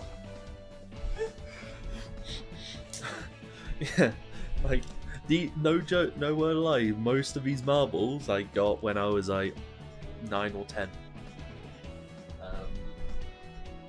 I remember winning a bunch, like a big bag of marbles in school raffle. And I basically just use them as a doorstop. But they're nice. Marbles are kind of like dice for me. They're like something that I really like the idea of collecting. They're quite aesthetically pleasing. And with dice, it's that thing of, you know, I'd like having a variety of dice that actually comes in useful. Like a couple of years ago, I went into that shop called Tiger. You know, the stuff that does like, you know, the foreign tat. And they had like this set of like multicolored dice. There we go. So yeah, it was like slightly transparent, regular D6 dice, different colors. I think it was 2 of like 5 or 6 different colors. And one thing that I've actually found them really useful for is some of the board games I play. Like, it's been useful for Sheriff of Nottingham because all the colors that the characters are in Sheriff of Nottingham are actually colored dice I have from that. So what I use them for in that situation is I use them as a way to count how many times people have been sheriff in Sheriff of Nottingham. So it's just a nice visual aid. And yeah, again, it's just I love collecting dice. It's like one of my most silly little collector things that I like doing. But it's just, there's something about it. It's just like, look at all these dice. Look at how cool these look. Look at how many different ways they can look. I want to get metallic dice at some point. I need to remember, because I'm going to a barbecue on Saturday, and I was going to bring a few board games with me. I need to remember to bring my dice plate with me, because I haven't actually been able to use it yet because of the bloody lockdown.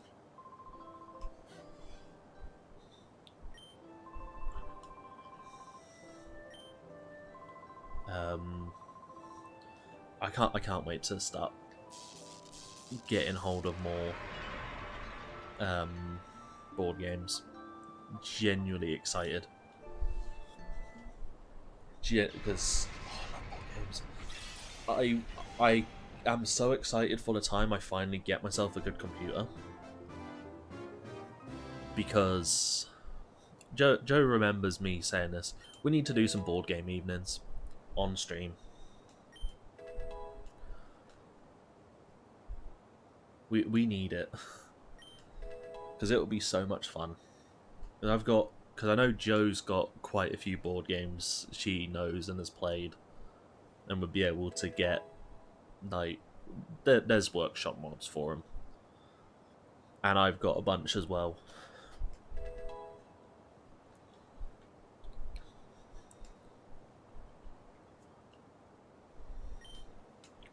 Yay, Puchena wants to learn Bite.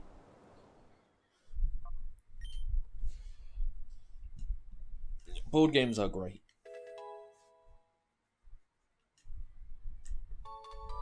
I still really love Joe's idea of at some point like meeting in the Midlands or something for a big like group board game session.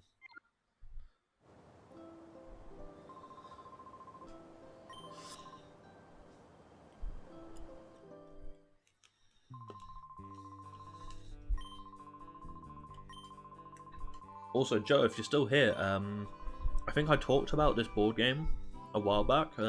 Game called Ricochet Robots. And I know that was I think I've talked about it and like said how it's a game that's been a bit of a pain to get hold of because it has some limited printings in some cases, and it hasn't had a printing for about 3 or 4 years. Managed to get a copy. Someone on eBay was selling a version from 1999 for like 25 quid. That was including postage. I was like, this game would cost me like 80 quid. It would cost me like 80 quid to get hold of normally right now. Hell yeah, I'm buying it. I don't care if it's a little naffed in places, and it is a bit naffed in places like that. It's like scuffed. It's clearly old, but oh man, it's amazing.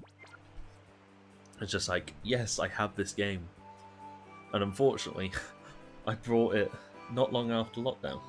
Hey, bringing out the dabs.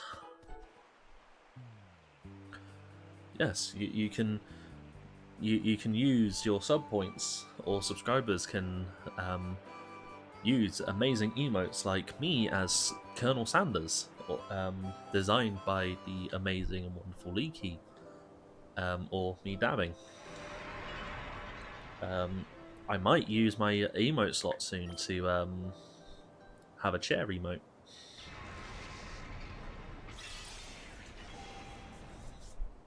I just need to make an emote out of this chair.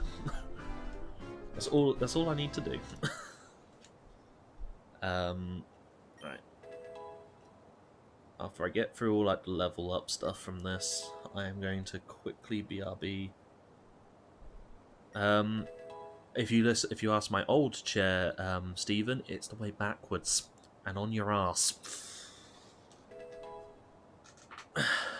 Because yeah, this is a brand new chair. Because the last one, the old one, broke last week.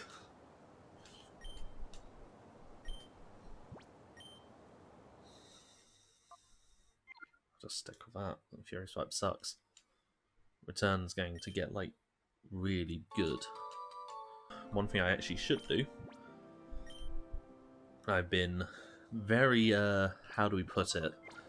I've been living life on the edge because this is an old GameCube, and I could probably do with like giving it a proper clean out. So I have had disc read issues in the past. So I've actually been living life on the edge by, you know,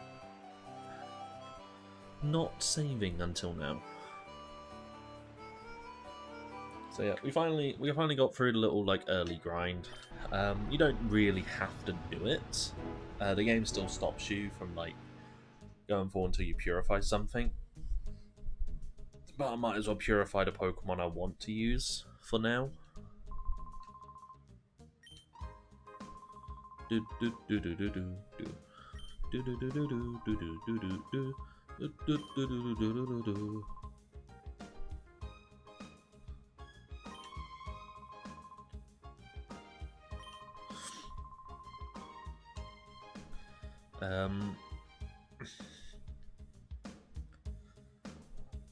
So yeah,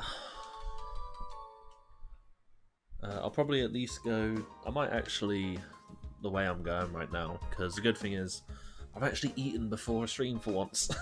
I've eaten before a stream, so I'm actually like, you know, I'm full of beans. Like now that I've like warmed up, because obviously earlier I was a bit like quiet.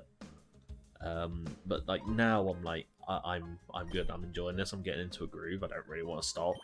So I'll probably, because I think if Jesse is here, he can confirm. But I believe Jesse is starting his race at 10 his time, so that'd be 3 my time. So in about an hour and a half time. If you are here, Jesse, and would like to confirm that, would be lovely.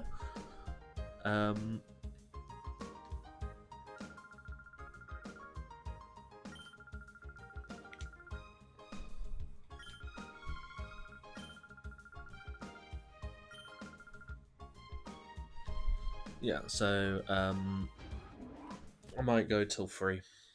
I might go till 3, and then I can raid Jesse when he comes on.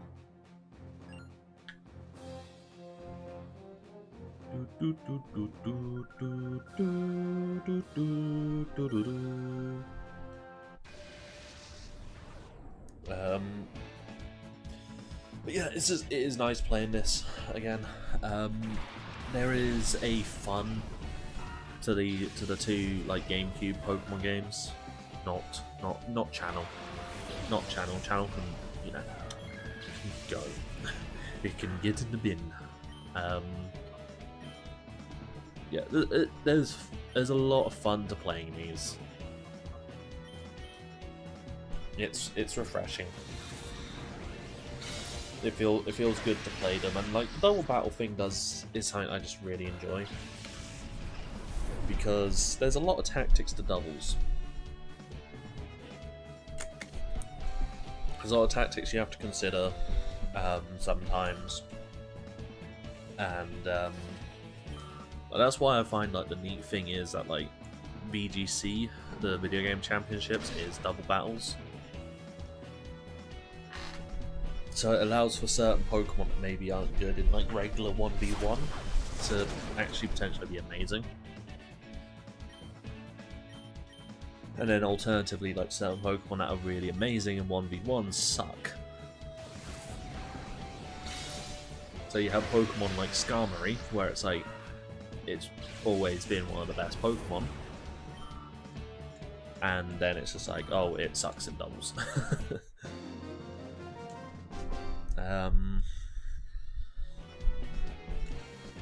Yeah, it's fun. But yeah, because on future plans, obviously tomorrow's Stardew Valley with Joe. I know we've been plugging. I know I've been plugging it about 2 or 3 times already. She plugged it at the end of her stream. I'm looking forward to it. Stardew Valley is always fun. Like, I love playing Stardew Valley. And I'd been waiting for the multiplayer to come for ages. Look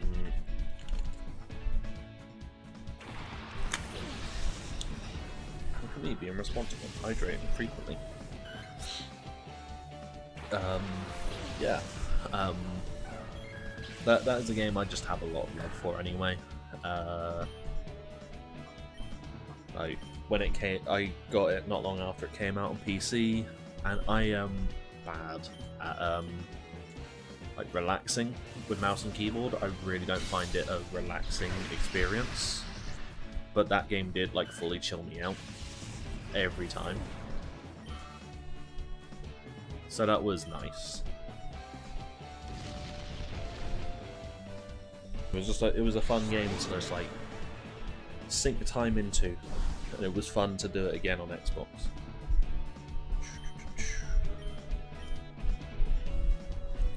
Sorry, I know I'm fiddling with my hair a lot, but I did do the sides today. Oh wow, I didn't actually shave that as bald as I thought I did.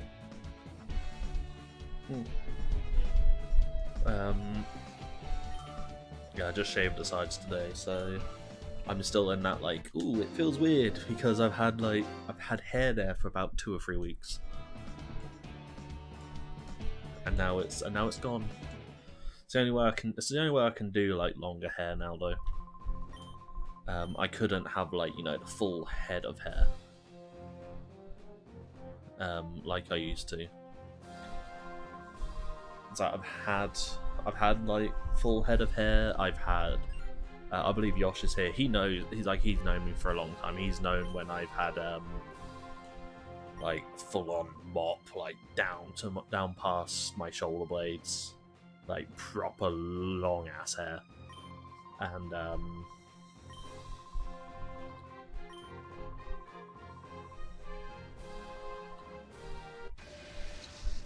it's like maybe I'll let it grow out that long.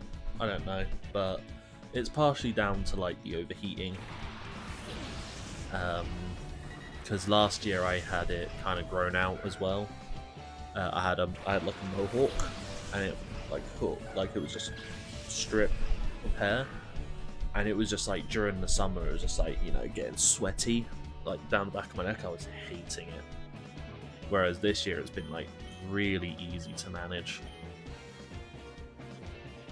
The only thing is that obviously I'd have to put in a clip when I work, just so that, you know, it doesn't, like, you know, help overheat me. But I like it. And the thing is, I know a lot of people are starting to get used to it now and being like, oh, your hair's really nice. It's kind of funny. Like, I'm just serving, it's just like, your hair's really cool. It's like, thank you. Like, how do I respond to this? I don't know how. I'm very awkward. I'm a very awkward person. And I'm not sure how I'm supposed to respond to this. I had someone ask me today, yesterday. It's just like, it's a nice clip that, like, yeah, of like Amazon or eBay or something. I was just like, no, I just it's my mum's. She's let me use it. This is like, I don't know if I can know. Clips are clips. I'm just using it because it does the job. Keeps my hair out my face. Obviously, right now I don't mind, because it's cool enough in my room. I don't want my hair flopping everywhere. And the best bit is I get to just do this.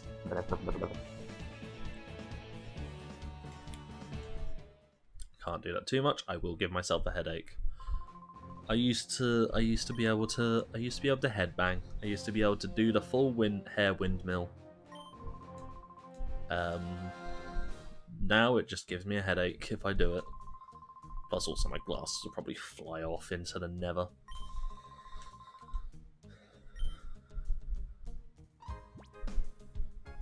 Here we go. Here's where the game really starts, like, opening up in terms of options. Because right now, all I've really gotten is a couple of crappy Pokemon.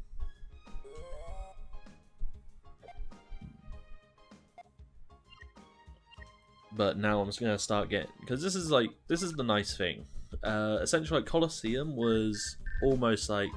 This is half DLC kind of deal.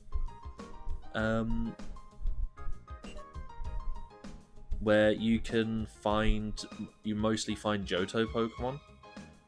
Whereas this one was like, we got a bit of Johto Pokemon, but you're also going to be able to find like a few Hoenn Pokemon and like a few Kanto Pokemon. It was just like, this feels so much better. Like, team compositions that feel a lot more balanced, because in Colosseum it was basically, if you didn't take Quilava, one of your only options for a fire type was a Magcargo. Well, a slug. It started off as a Slugma, but it would become a Magcargo. It's like, I don't mind Magcargo, but, you know, not really great when I've basically got a choice between Typhlosion and Magcargo. Whereas, you know, like, water types was... You obviously had Croconaw, and then you could get Remoraid, and Octillery is a great Pokemon. Octillery is just a great Pokemon. You had Mantine, which again is a solid Pokemon.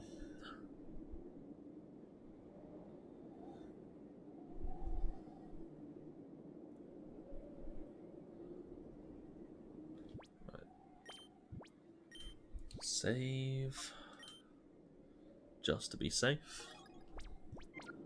Yeah, just like the variety is so much better.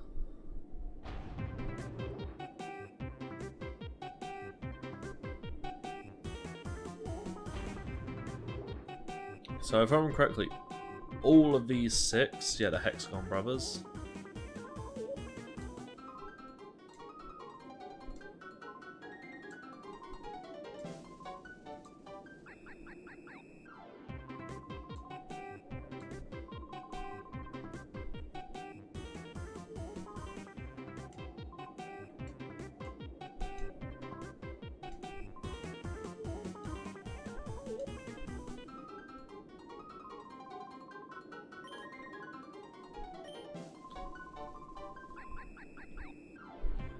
I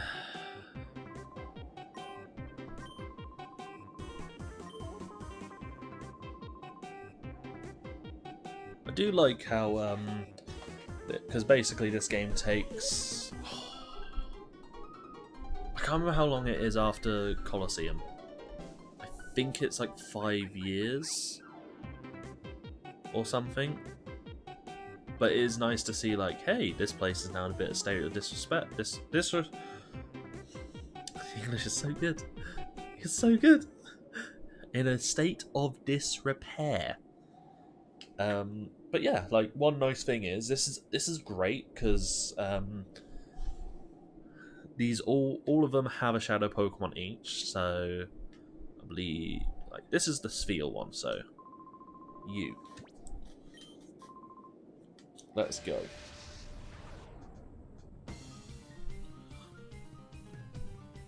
What a great name, Blue Six. Such a good name.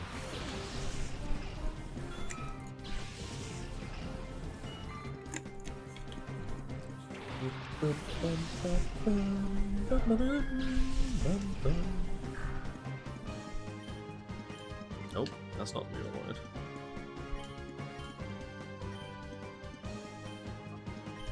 So yeah, this one will have a Steel, and Steel's just a great Pokemon to get, especially as I didn't go with Vaporeon.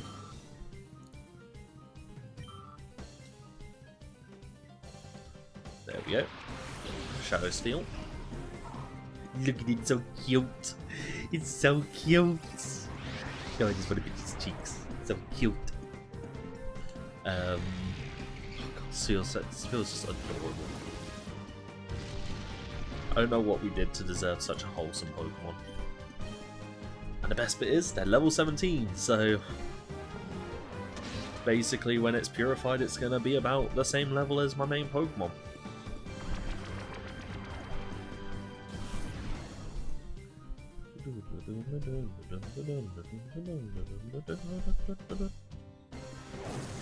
Oh, and there goes my speakers. 2 secs. I really wish it wouldn't do that. I need to invest in a pair of headphones for my speakers. But you know, I'm too busy falling out of chairs to do that. Let's just bite it. Shouldn't do too much. And suddenly critical hit, it's down. No!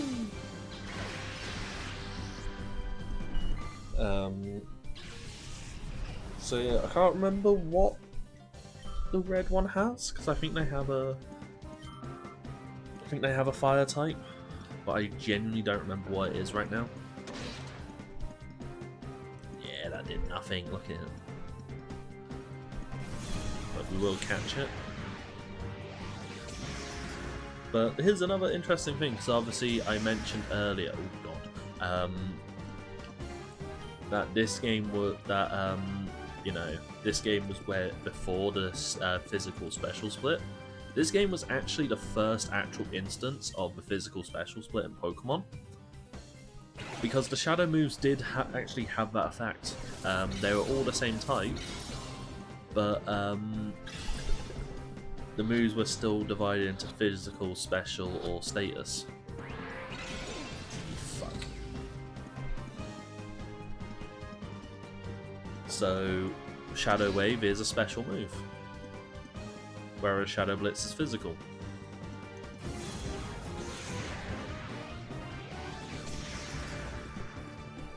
Which is why it's doing next to nothing to Espeon, because Espeon has high special attack, special defense. Right, we can send in Teddy Ursa.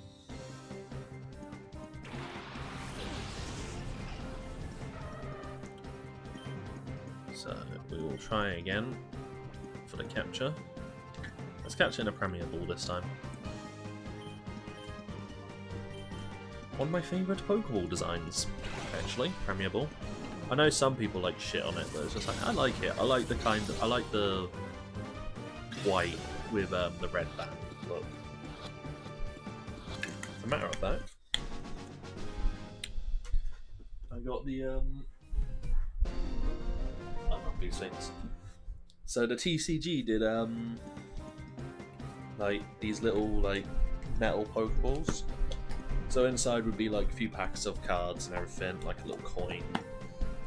I'm not gonna lie, I basically spent 13 quid just to get a big metal Premier Ball to go on my shelf.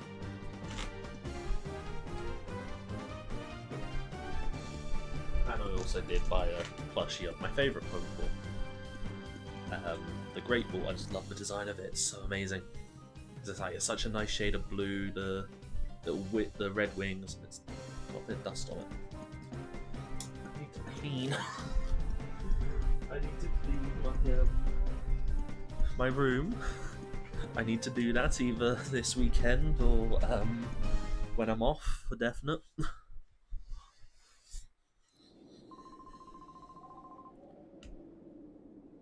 I do need to go heal up my Pokemon. Ooh. Pokeballs.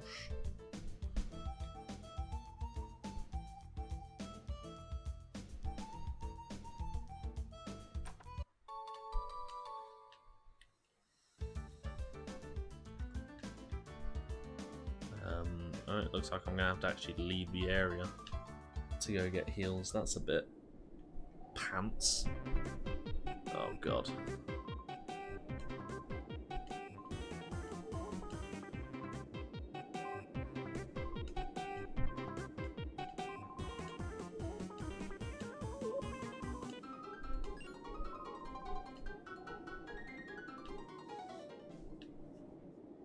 I forgot about that. Also, another thing, see if they kept it from Colosseum. Because on the outskirts there was actually an item box in Colosseum. Nope, doesn't look like it. Oh well.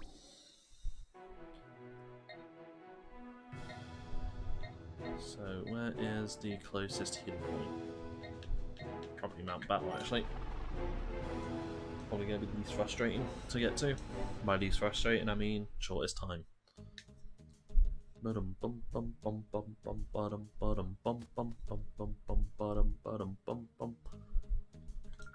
Heal me, friend.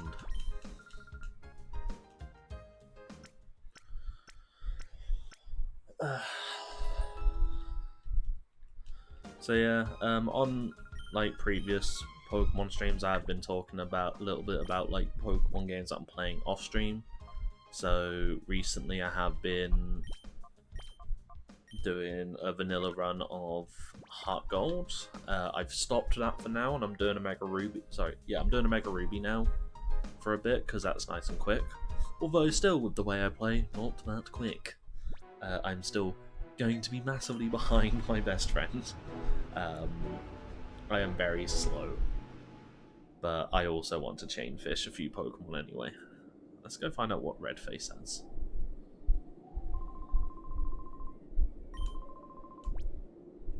Actually, no. No, I bollocksed up.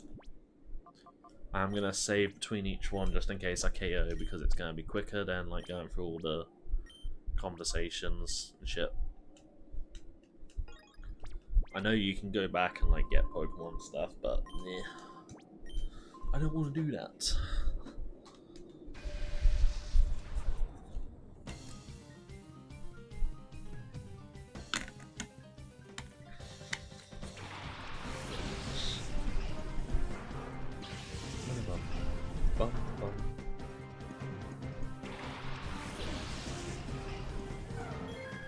Houndour, man. Yes, it is. It's Houndour. I forgot they gave you Houndour in this game. Yeah, because that's like the interesting thing. Like a bunch of the Pokemon that you actually get from this game are like earlier forms of some of the Pokemon you got in Colosseum. Because like you got a Houndoom in the end game of Colosseum.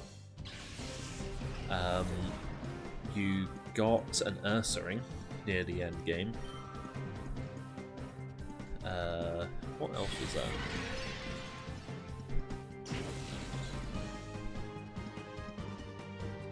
Because there's plenty. Ooh, that did a lot of damage. Woof. Woof. That's right. We got 19 Pokeballs. And we will try and lick it down and try and paralyze it if it doesn't work. So yeah, which is, it's nice. The thing is, I do enjoy starting at an earlier level, because it's kind of like that typical Pokemon game experience where you start from a low level and then you work your way up to the high levels. Like, you end up about level 50s in this. Whereas Colosseum, you did have that, but you already started off at like level 25. Which is just like, excuse me? That's a big jump. That is a very beefy jump. See the potion.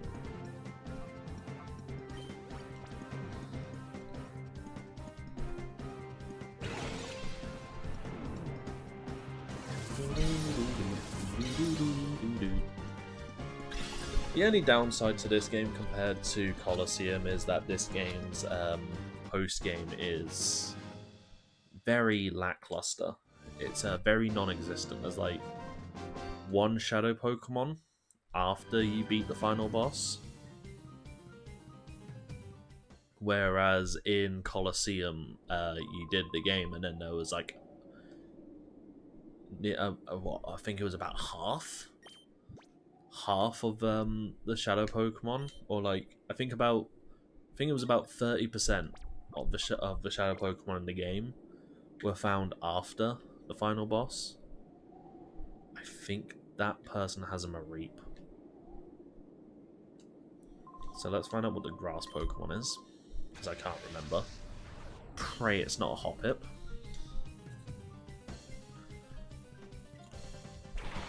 Oh, it's Cacnea! I think it's Cacnea. Yes! Yes, dude! Oh wait, no, it's not Cacnea. What is it then? I swear this person had a Cacnea. Or I swear there's a Shadow Cacnea in this game. Maybe I'm misremembering things. I might be misremembering things. I don't remember now. I think I'm slightly stupid. What was it then? Unless it's a Sunkern. Please don't tell me it's a Sunkern. I might actually cry if it's a Sunkern. Shroomish!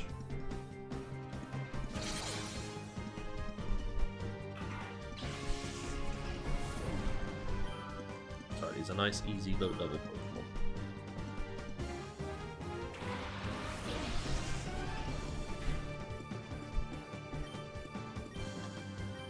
Low tap. Is it? I think I remember it now. I think it might be C-Dot. I think it's C-Dot.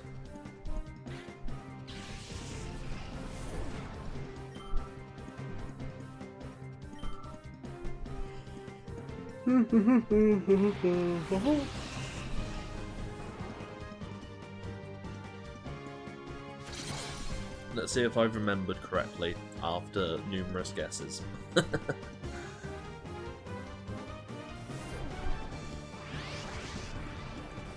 Oh no, stop draining my Teddy Ursa's life away. That's just mean. Alright, here we go. Let's find out. Who is it?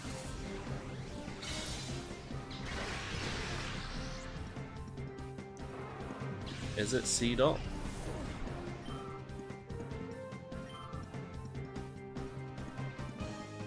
It's C-Dot. Which means we're not using it.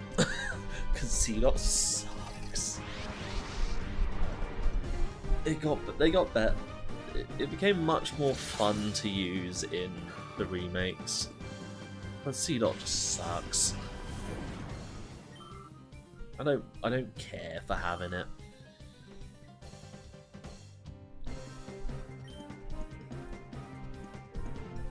Right, I'll catch it for completion. Not because I'm going to use it.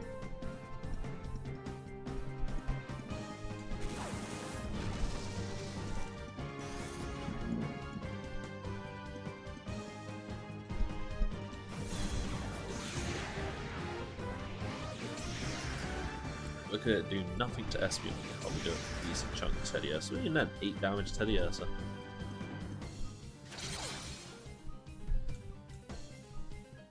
Oh, look at it spin back into place though. I do miss like the Pokemon animations being this vibrant. Now they just kind of go, ugh.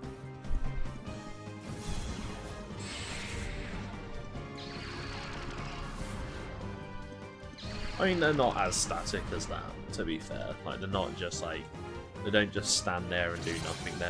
Some of them do have some actual animation and movement to them, but I just miss seeing how some Pokemon, like when they fainted or when they took a hit and all of that.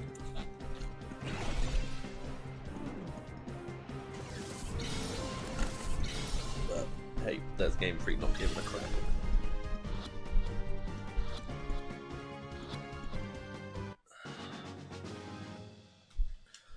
I think just because I am getting a little bit tired, what I'll do is I'm gonna snag these Pokemon from these people, and then I will call it for the night, and then I'll come back to this sometime next week. Worst case scenario, next Friday.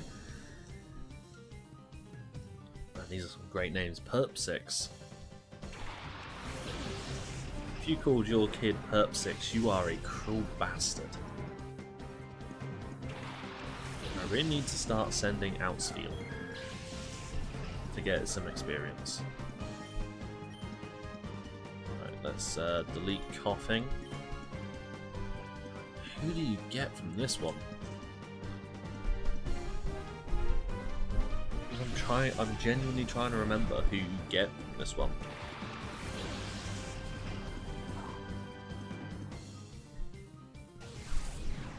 Poison Pokemon. No, I genuinely don't remember. Genuinely do not remember.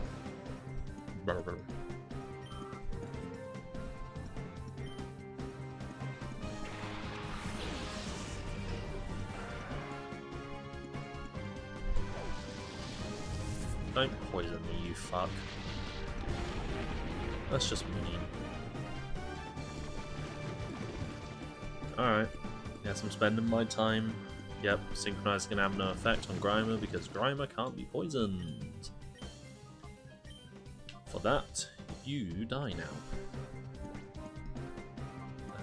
Antidote. Let's kill that off. And pray this one-shots. But yeah, I was going to stick around to like raid Jesse, but I am starting to feel the fatigue.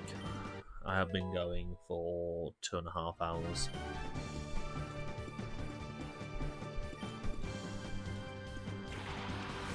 Oh, it's Gulpin.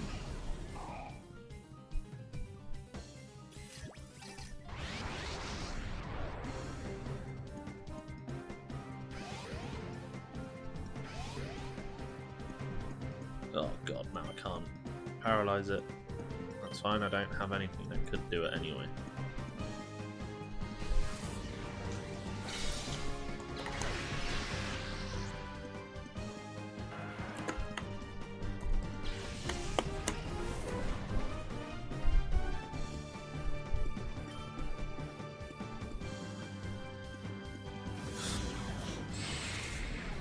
Oh no, there's no escape now.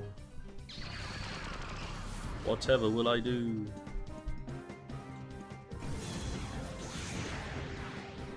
Shadow Wave.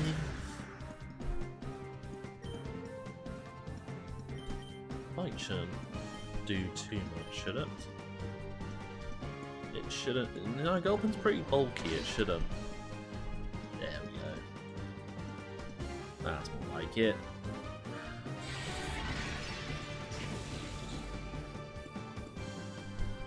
Bonk.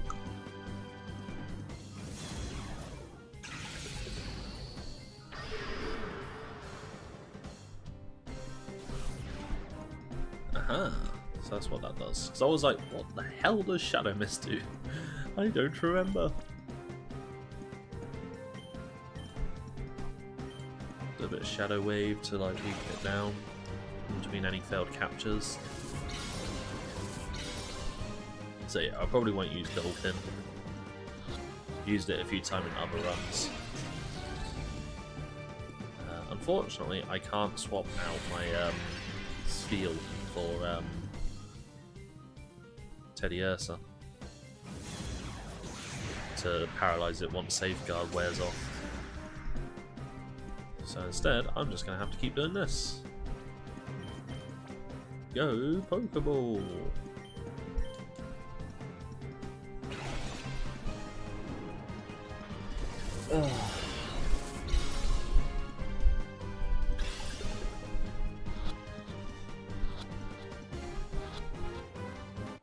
Whoosh. Captured. Nick, are you still around?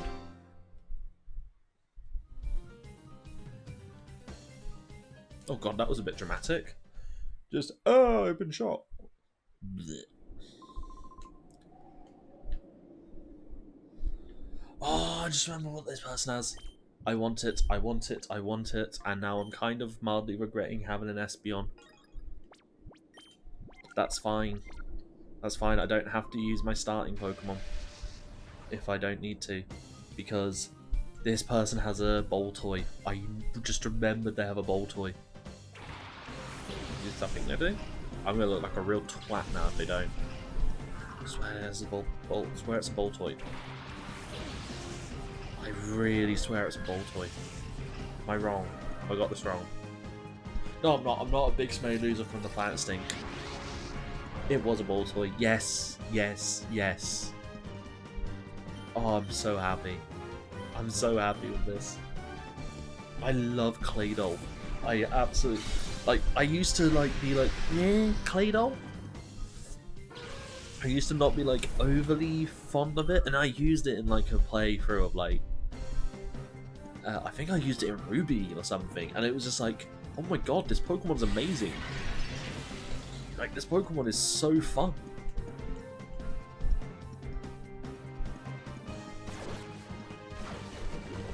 Just paralyze, paralyze, paralyze, please. There you go.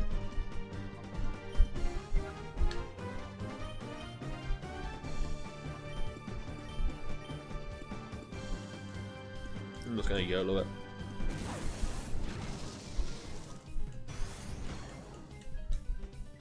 Be stupid. Damn it. Oh yes, that sand attack just got me some more licks in. That phrasing. Ugh.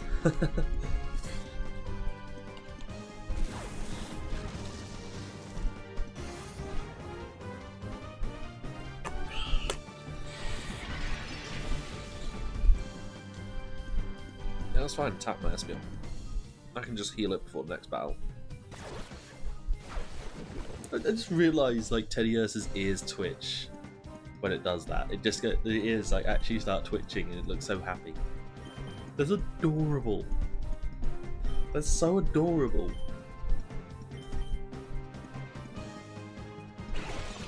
This is going to be a nightmare. This is why I've been trying to get the paralysis off. I remember Boltoy has an annoying catch rate. Oh, lucky, thank God. I've had some bad experiences trying to snag that one. I once had it paralyzed, low health, and I still like failed like 5 or 6 captures, capture attempts. All right, we will use 1 potion to top up Espeon, and Teddy has picked something up. This is a nice thing about having a Pokemon with pickup. They find things. I didn't save good. I was like, did I save already? I don't remember. And this will be, I believe, a Mareep, which I'm just not going to use. There's nothing wrong with Ampharos, it's just I've used Ampharos a lot. Especially because of like the Johto games.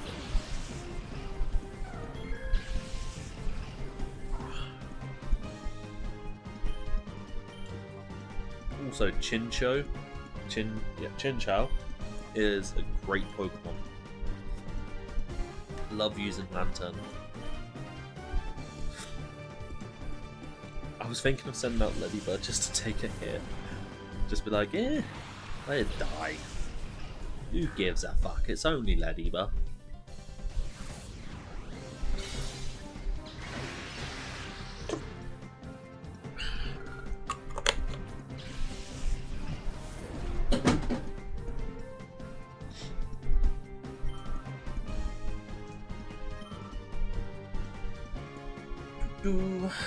Yep, and there's the Marie.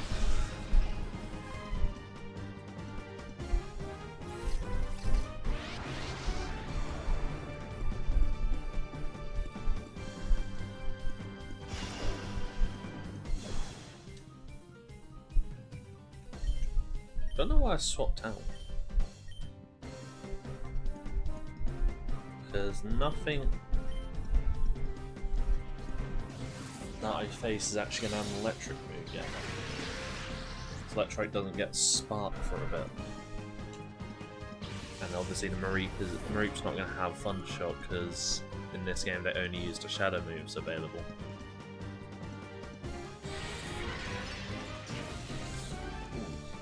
Ooh, that doesn't feel good.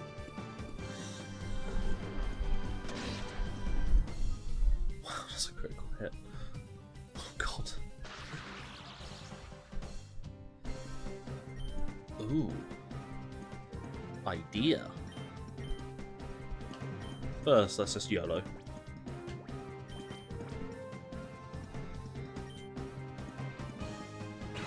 Let's just YOLO this. Let's see if it doesn't work, if I can force it to hit static on Espeon instead. Now mind, YOLO ball for the win. Oh wow. That's amazing. I got monies. Oh, that's great.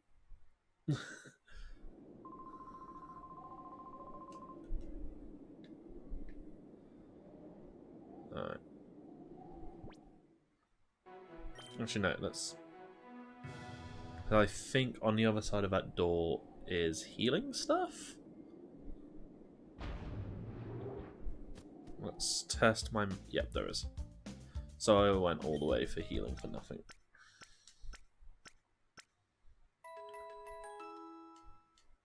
Whoopsie.